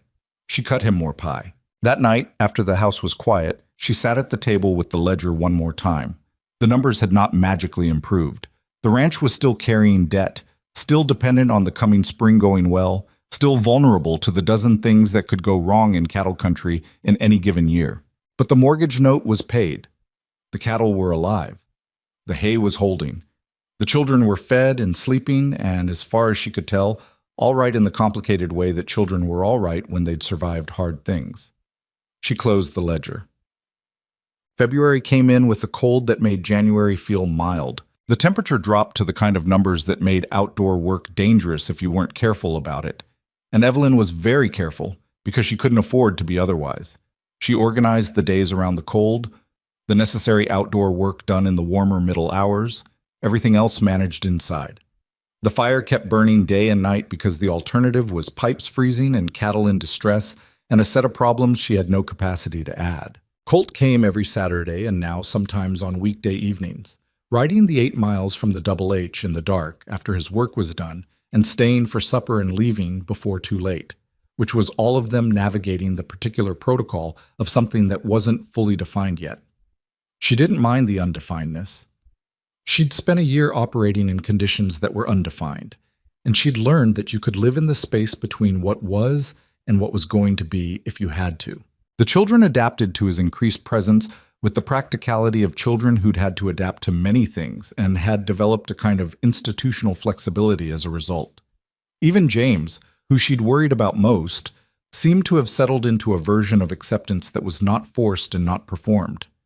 He talked to Colt differently than he talked to most adults, more directly. less defensively. And she watched this sometimes and felt something she didn't try to name, because naming it would require her to think about the future in ways that still felt dangerous. It was on an evening in mid-February, when the temperature outside was punishing and the house was warm and the children were in various stages of settling toward bed, that Colt said the thing he'd been carrying around for a while. She could tell he'd been carrying it because of the particular way he was sitting, not his usual loose, settled posture at the kitchen table, but something slightly more taut, the way a person sits when they're waiting for the right moment to say something and are not entirely sure the right moment is going to arrive on its own. She waited for it. "I want to ask you something," he said, "and I want you to know before I ask it that the answer doesn't change anything about where I stand." She put down the mending she'd been working on. "All right," she said. He looked at her directly. "Marry me." The kitchen was quiet. The fire popped once. "That's not a question," she said. "No," he said. "It's not." A beat. "Marry me, Evelyn." She looked at him, at the man who had ridden past her fence line and stopped because he couldn't not stop, who had fixed things without being asked and shown up without being invited and put $212 on her kitchen table without hesitating, who had talked to her brother like he was worth talking to and looked at her like she was the most interesting thing he'd ever seen. She also looked at what she knew of him, which was not everything. There were whole years of his life she only knew in outline, a Wyoming ranch and a sister somewhere he'd mentioned once and then not again, things that a person carried that hadn't been given words yet. He was not a simple man. He had a temper she'd seen surface twice, both times at something genuinely worth being angry at, and both times he'd managed it, but she'd seen it. He was stubborn in the particular way that made him refuse to let a problem beat him, which was useful and would also, she suspected, be difficult. He was not a perfect man. She was not a perfect woman. She was sharp-edged and proud, and she found asking for help genuinely painful, and she sometimes went 3 days without really talking to anyone because she got inside her own head and forgot that other people were useful. "You know what you're asking," she said. "It's not just me. I know that. There are 4 of them, and they've already lost 2 parents, and if you're going to be—" She stopped. "If you're going to be in this, you're in it. You don't get to decide later it was more than you thought." "I know what I'm asking," he said. "I've been thinking about it since October." She looked at him. "October," she said. "Around the time of the cattle sale, when James rode the drive with us." He was steady, looking at her without looking away. "He handled himself out there, and you handled the buyer without blinking, and I rode home that night and thought, I want to be part of this, not as the man who fixed the fence, as someone who stays." The fire burned. The wind moved along the eaves outside. She thought about her father's grave, out behind the house, next to her mother's. She thought about the spring underground that had always been there, waiting. She thought about all the things she'd thought she couldn't afford to want. "Yes," she said. He looked at her. "Yes," she said again, more certainly. "But I want to talk to the children first before anything else. They need to be part of this decision." "Of course. And the ranch stays in my name." He blinked. "I wasn't going to—" "I know. I'm saying it anyway. It was Thomas Hart's ranch, and it's mine now, and it will stay that way on paper." A pause, and then something that might have been the beginning of that rare, full smile. "All right? And you're going to have to talk to James yourself, not me, you." "Fair enough." She looked at her hands on the table, then at him. "I'm not easy to live with," she said. "I want you to know that." "I noticed." He said it without any particular inflection, which somehow made it better than if he had argued. "I'm still here?"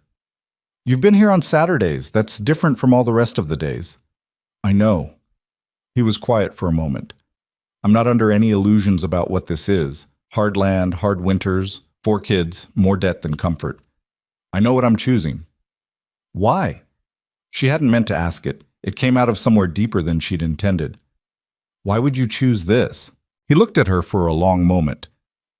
"Because you're worth choosing," he said. "The whole thing. All of it. You and the kids and the debt and the land." He paused.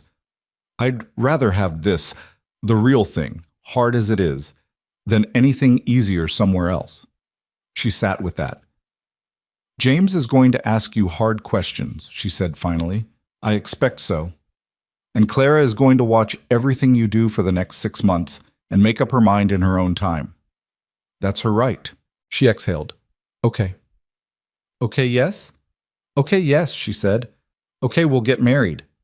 She stood up and went to the window and stood there for a moment, looking out at the February dark, at the snow that had been coming down all day and was still coming, covering the yard in another layer of white. The ranch was out there under the snow. The barn, the fence lines, the cattle huddled in the shelter she'd built for them. The spring in the east pasture cold and underground and reliable. She heard him stand up behind her. She didn't turn around. Colt, she said. Yeah. I need you to know something too. She was still looking at the window. I'm not marrying you because the bank called in the note and I needed someone to save the ranch. I could have found another way. I've been finding other ways since February. I know that. I'm marrying you because... She stopped, tried again. Because I spent a year proving I could do it alone, and then I met you and I stopped wanting to. She turned around. That's why. He was standing a few feet away, and she couldn't quite read his expression in the firelight, but she didn't need to. She'd gotten to know him well enough in the past months that she could feel the weight of what he wasn't saying, and she didn't need it put into words. Okay, he said. Okay, she said.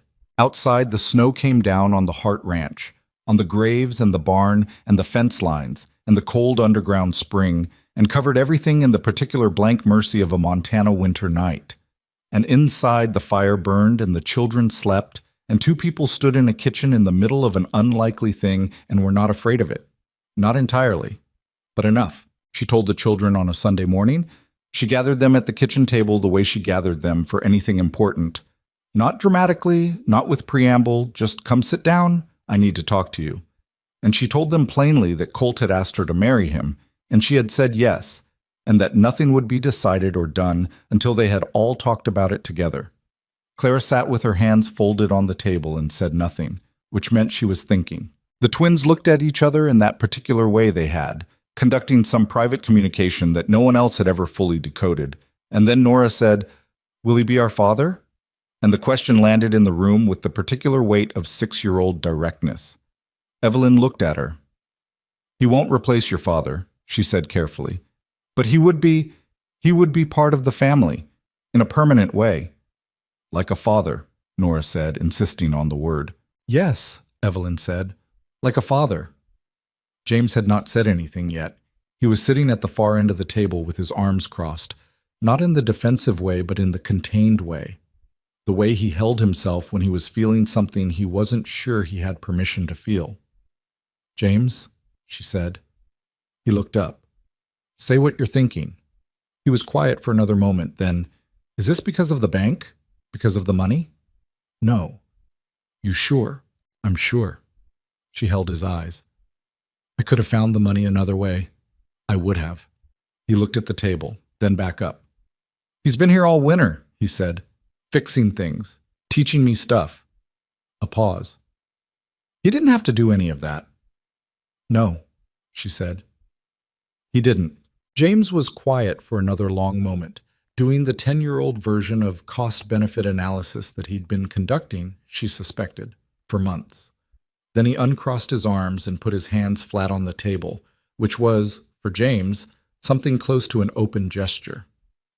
"I want to talk to him," he said. "By myself." "That can happen," she said, "before you decide anything final." "Yes." He nodded. Then he stood up and went to the window and looked out at the yard, and she watched his back and thought about the boy he'd been a year ago. Softer around the edges, more careless, still a child in the way children are children before the world interrupts. And the boy he was now, which was something harder-edged and more watchful, but also, she thought, more real. The year had cost him something. But it had also given him something, and she couldn't always tell where the cost ended and the gift began. Clara spoke then. "I think it's right," she said simply. Everyone looked at her. "I've been watching him since July," she said, with the composure of a person who had clearly formed her opinion months ago and was only now being asked to share it. "He's patient. He doesn't make promises he doesn't keep. He talks to us like we have sense." She paused. "Mama would have liked him." Evelyn felt that one in her sternum. "Thank you, Clara," she said. Samuel, who had been quiet for an unusually long time, said, "Can we have a dog? If he moves in, can we get a dog?" The room released something. Not quite laughter, but the pressure that had been sitting in it, and Evelyn put her hand over her eyes briefly and then said, "We'll discuss the dog." Colt came that afternoon.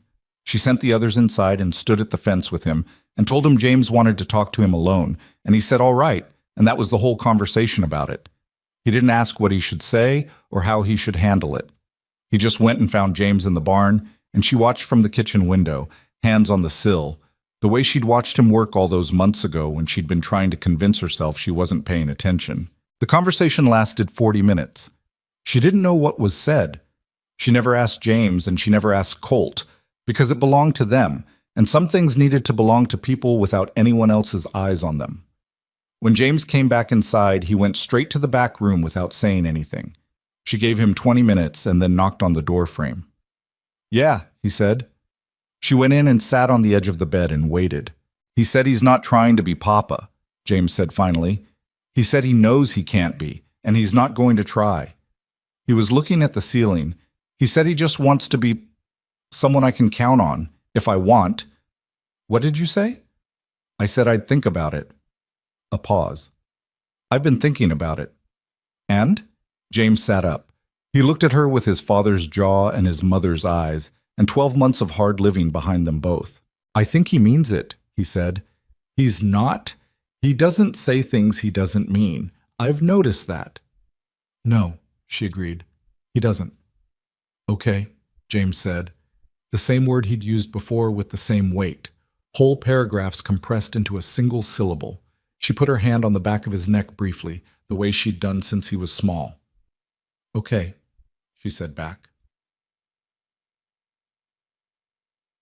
They were married on a Saturday in March, when the snow was starting to pull back from the south-facing slopes, and the first tentative suggestion of spring was in the angle of the afternoon light. It was not a large wedding. The justice of the peace from Harlan came out to the ranch because Evelyn didn't want to do it in town under everyone's eyes. And the Calloway family came because they'd been there through the worst of it, and it seemed right. Old Pete Larkin had come back from Billings the month before. His sister recovered, Pete himself looking thinner but intact, and he stood at the back of the small gathering in the yard with his hat in his hands and his eyes bright. Evelyn wore her mother's green dress, which she'd let out at the waist and taken in at the shoulders to fit her changed body, a year of hard work having rearranged things significantly from the shape the dress was cut for. She hadn't had time to do the alterations perfectly, and there was a place at the left side seam that pulled slightly when she breathed deep. She'd noticed it getting dressed that morning and decided she didn't care. The dress was her mother's, and she was wearing it.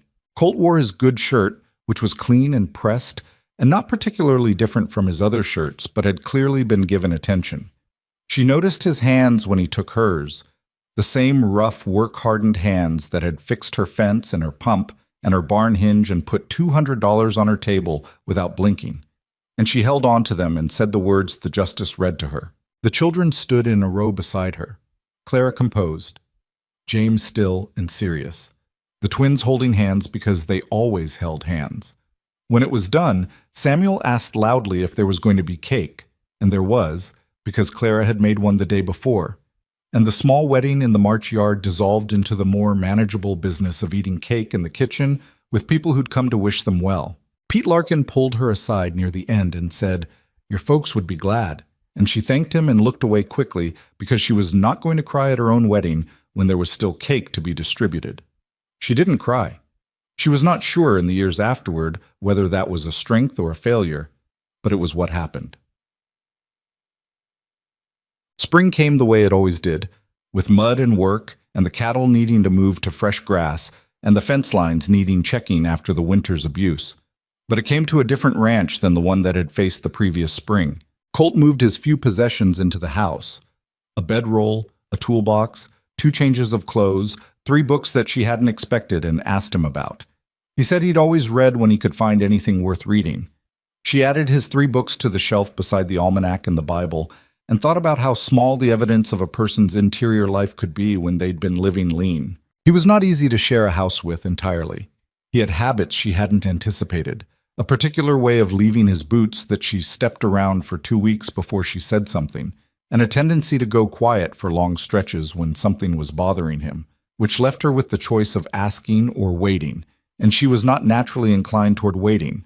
They navigated these things imperfectly, which was the only way anyone ever navigated anything real. Once in April, they had an argument that got loud enough that the twins came downstairs to see what was happening, and Evelyn told them to go back to bed, and they did, and she and Colt finished the argument in lower voices that were somehow worse than the loud ones. It was about money. It was almost always about money, specifically about whether to take out a small loan to buy 4 additional head of breeding stock or wait until fall when they'd have more certainty about the spring income. She said wait. He said the opportunity was now or not at all. They did not resolve it that night. She went to bed still certain she was right and woke up at 3 in the morning and lay in the dark and thought about it and acknowledged, in the privacy of the dark where no one could see her acknowledge it, that he had a point. She told him so in the morning, which cost her something real because she was not constitutionally inclined toward changing her position and less inclined toward admitting it. He did not make anything of it. He just said, "We can look at the numbers together," which was exactly the right thing to say. They bought 2 of the 4 animals, a compromise that neither of them had proposed, but that emerged from the space between their positions, which was, she was learning, where most of the workable answers lived. The spring cattle came in well. Better than she'd projected, partly because the winter had been hard enough to thin out the weaker animals and leave the herd stronger overall, and partly because Colt had a particular skill with cattle that was different from her own. She knew the land and the operations and the numbers, and he knew the animals themselves, their patterns and ailments, and the particular language of a healthy herd versus one that was sliding toward trouble. Together they could see things neither of them could see alone. This was the thing she hadn't expected about marriage. Not the comfort of it, not the company. She'd imagined both of those. But the particular advantage of 2 people who were good at different things deciding to apply their different skills to the same set of problems. It was not romantic exactly, but it was real, and it worked, and she thought it might be the most practical argument for marriage she'd ever encountered. She told him this one evening in early June, sitting on the porch while the children ran in the long summer evening light, and he looked at her and said, "That's the least sentimental thing anyone's ever said to me about being married." "Do you want sentimental?" He thought about it. "No," he said. "I'll take real." "Good," she said, "because that's what I've got." He reached over and took her hand and held it, and they sat on the porch of the Hart Ranch in the summer evening and watched James teach Samuel to rope while Nora heckled from the fence rail, and Clara sat apart reading, and Evelyn felt the particular quality of a life that was not easy and not perfect, and was, in the way that mattered, enough. More than enough. It was hers. The debt to Colt was paid back in 2 installments, the first in October of 1883, the second the following spring. She put the repayment in his hand with the written record of the loan, cleared and signed, and he took it and looked at it and then put it in the stove. "You don't need that anymore," he said. "I wrote it down so you'd be protected," she said. "I know." He watched the paper catch. "I don't need protecting from you."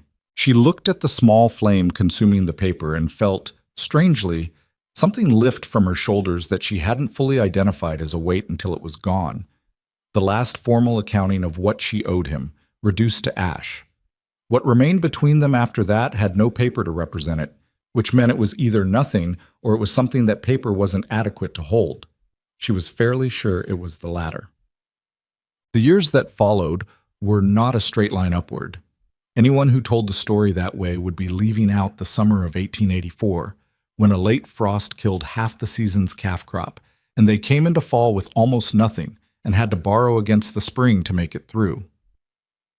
Would be leaving out the winter James got pneumonia, and Evelyn sat with him for 9 days straight and did not sleep more than an hour at a time, and bargained with everything she could think to bargain with, and got him back, thin and pale, in the 10th day, and then went out to the barn and stood in the dark for 20 minutes doing the thing she never let anyone see.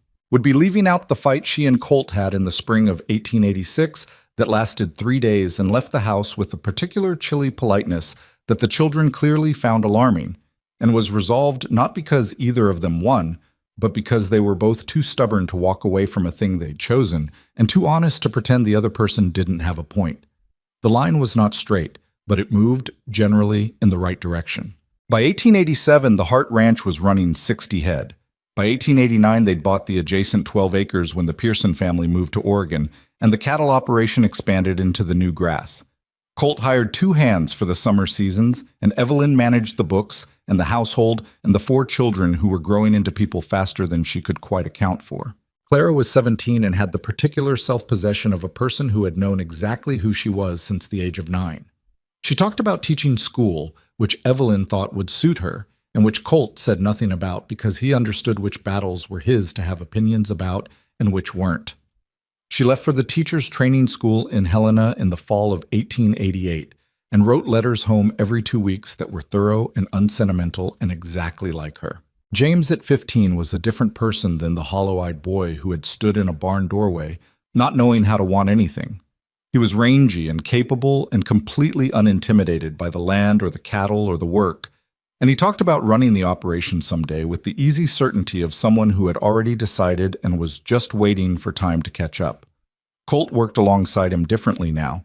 Less teacher, more equal, and both of them seemed to understand the shift had happened without needing to name it.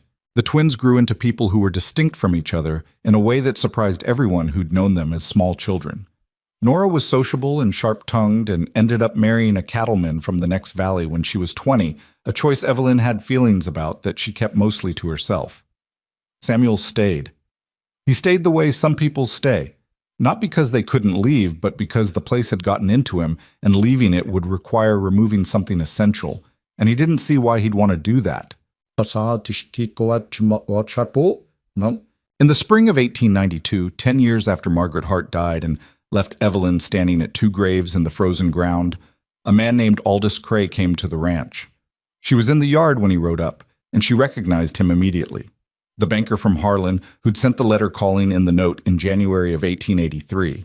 He was older, his banker's suit no longer new, and he had the look of a man who'd come to do something uncomfortable and was deciding how to begin. "Mrs. Brennan," he said. "Mr. Cray." She waited. "I don't know if you remember me. I remember you."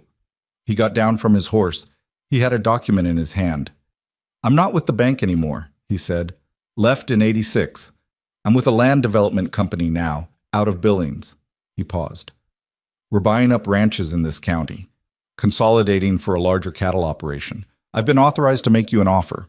She looked at the document he held out. She didn't take it. "The ranch isn't for sale," she said. "Mrs. Brennan, if you'd look at the number doesn't matter." She kept her voice even. "This ranch isn't for sale. It wasn't for sale in 1883 when your bank tried to take it from me, and it isn't for sale now." He looked at her for a moment. Then he looked at the house, the expanded barn, the fence lines running clean and true across the property, the cattle visible in the north pasture, at the evidence spread across 43 acres, of 10 years of work that had not broken her. "You've built something here," he said. It sounded almost involuntary. "Yes," she said. "I have. We have." He folded the document and put it in his coat, chapka, and got back on his horse. He tipped his hat, which she thought was audacious under the circumstances, and rode back down the lane. Colt came out of the barn, where he'd clearly been listening. He looked down the lane at the retreating rider. "Offer any good?" he asked. I didn't look at it. He glanced at her. "Evelyn, the ranch isn't for sale." He was quiet for a moment, then, "No," he said, "it's not." They stood in the spring yard together and watched the man from the development company disappear around the bend in the road, and then they went back to work, because there was always work to go back to, and that had never stopped being true, and neither of them had ever wanted it to. What she understood by the time she was 32 years old and had been running the Hart Ranch for a decade in one form or another was something she couldn't have been told at 22 and wouldn't have believed if she had been. That survival was not the same thing as living, but it was the necessary first step, and there was no shortcut through it. You had to go through the part where you were holding things together by main force and willpower and the refusal to admit how close to the edge you were, and you had to go all the way through it, and somewhere on the other side of that was a life that was yours in a way that things easily gotten never quite were. That accepting help was not the same thing as surrender, that the line between pride and self-destruction was thinner than she'd believed, and that the people who couldn't cross it didn't survive long enough to understand what they'd lost by staying on the wrong side. That the man who showed up and kept showing up without requiring anything in return except eventually the chance to stay, that man was not a rescue. She had rescued herself. He was something rarer and harder to name. He was the person you built with, once you'd survived long enough to build. She'd been afraid of that for a long time, afraid that wanting something good made it more likely to be taken away. It was the logic of grief, and it was wrong, but grief didn't care about being wrong. It just settled into you and made itself at home until you decided, deliberately and against your nature, to show it the door. The showing out was not a single moment. It was 100 small moments over months and years. Every time she let Colt know something was hard. Every time James asked a question and she gave him a real answer instead of a managed one. Every time Clara sent a letter from Helena and she wrote back with actual news instead of reassurances. Every time she looked at the numbers in the ledger and said, "This is what we have," instead of "This is what I have." The we was the thing. The we had changed everything. On a September evening in 1892, Evelyn Hart Brennan sat on the porch of her ranch and watched her family move through the last light of the day. James was at the far fence line with one of the hands, working on something she couldn't make out from here. Colt was in the barn, probably longer than he needed to be because he tended to lose track of time in there, which had once been a source of irritation and was now simply a fact she'd incorporated. The twins were... Nora was at her own house in the next valley, and Samuel was somewhere on the property doing something that would eventually need to be explained. Clara was in Helena, teaching school to children who would remember her the way she remembered things, quietly, completely, for the rest of their lives. The sun was going down behind the western mountains, painting the sky in colors that she'd grown up watching and had never gotten tired of, which said something about the persistence of attention when a thing was genuinely beautiful. She sat there with her hands in her lap, not doing anything, which was something she'd had to learn to do. Just sitting, just looking. The ranch spread out around her in the evening light. The barn Colt had helped rebuild with proper boards, the fence lines running true, the north pasture where the cattle were settling for the night, the cottonwoods in the east that marked the spring underground, cold and clear and reliable, that her father had known about and had not been there to show her, and that she'd found anyway.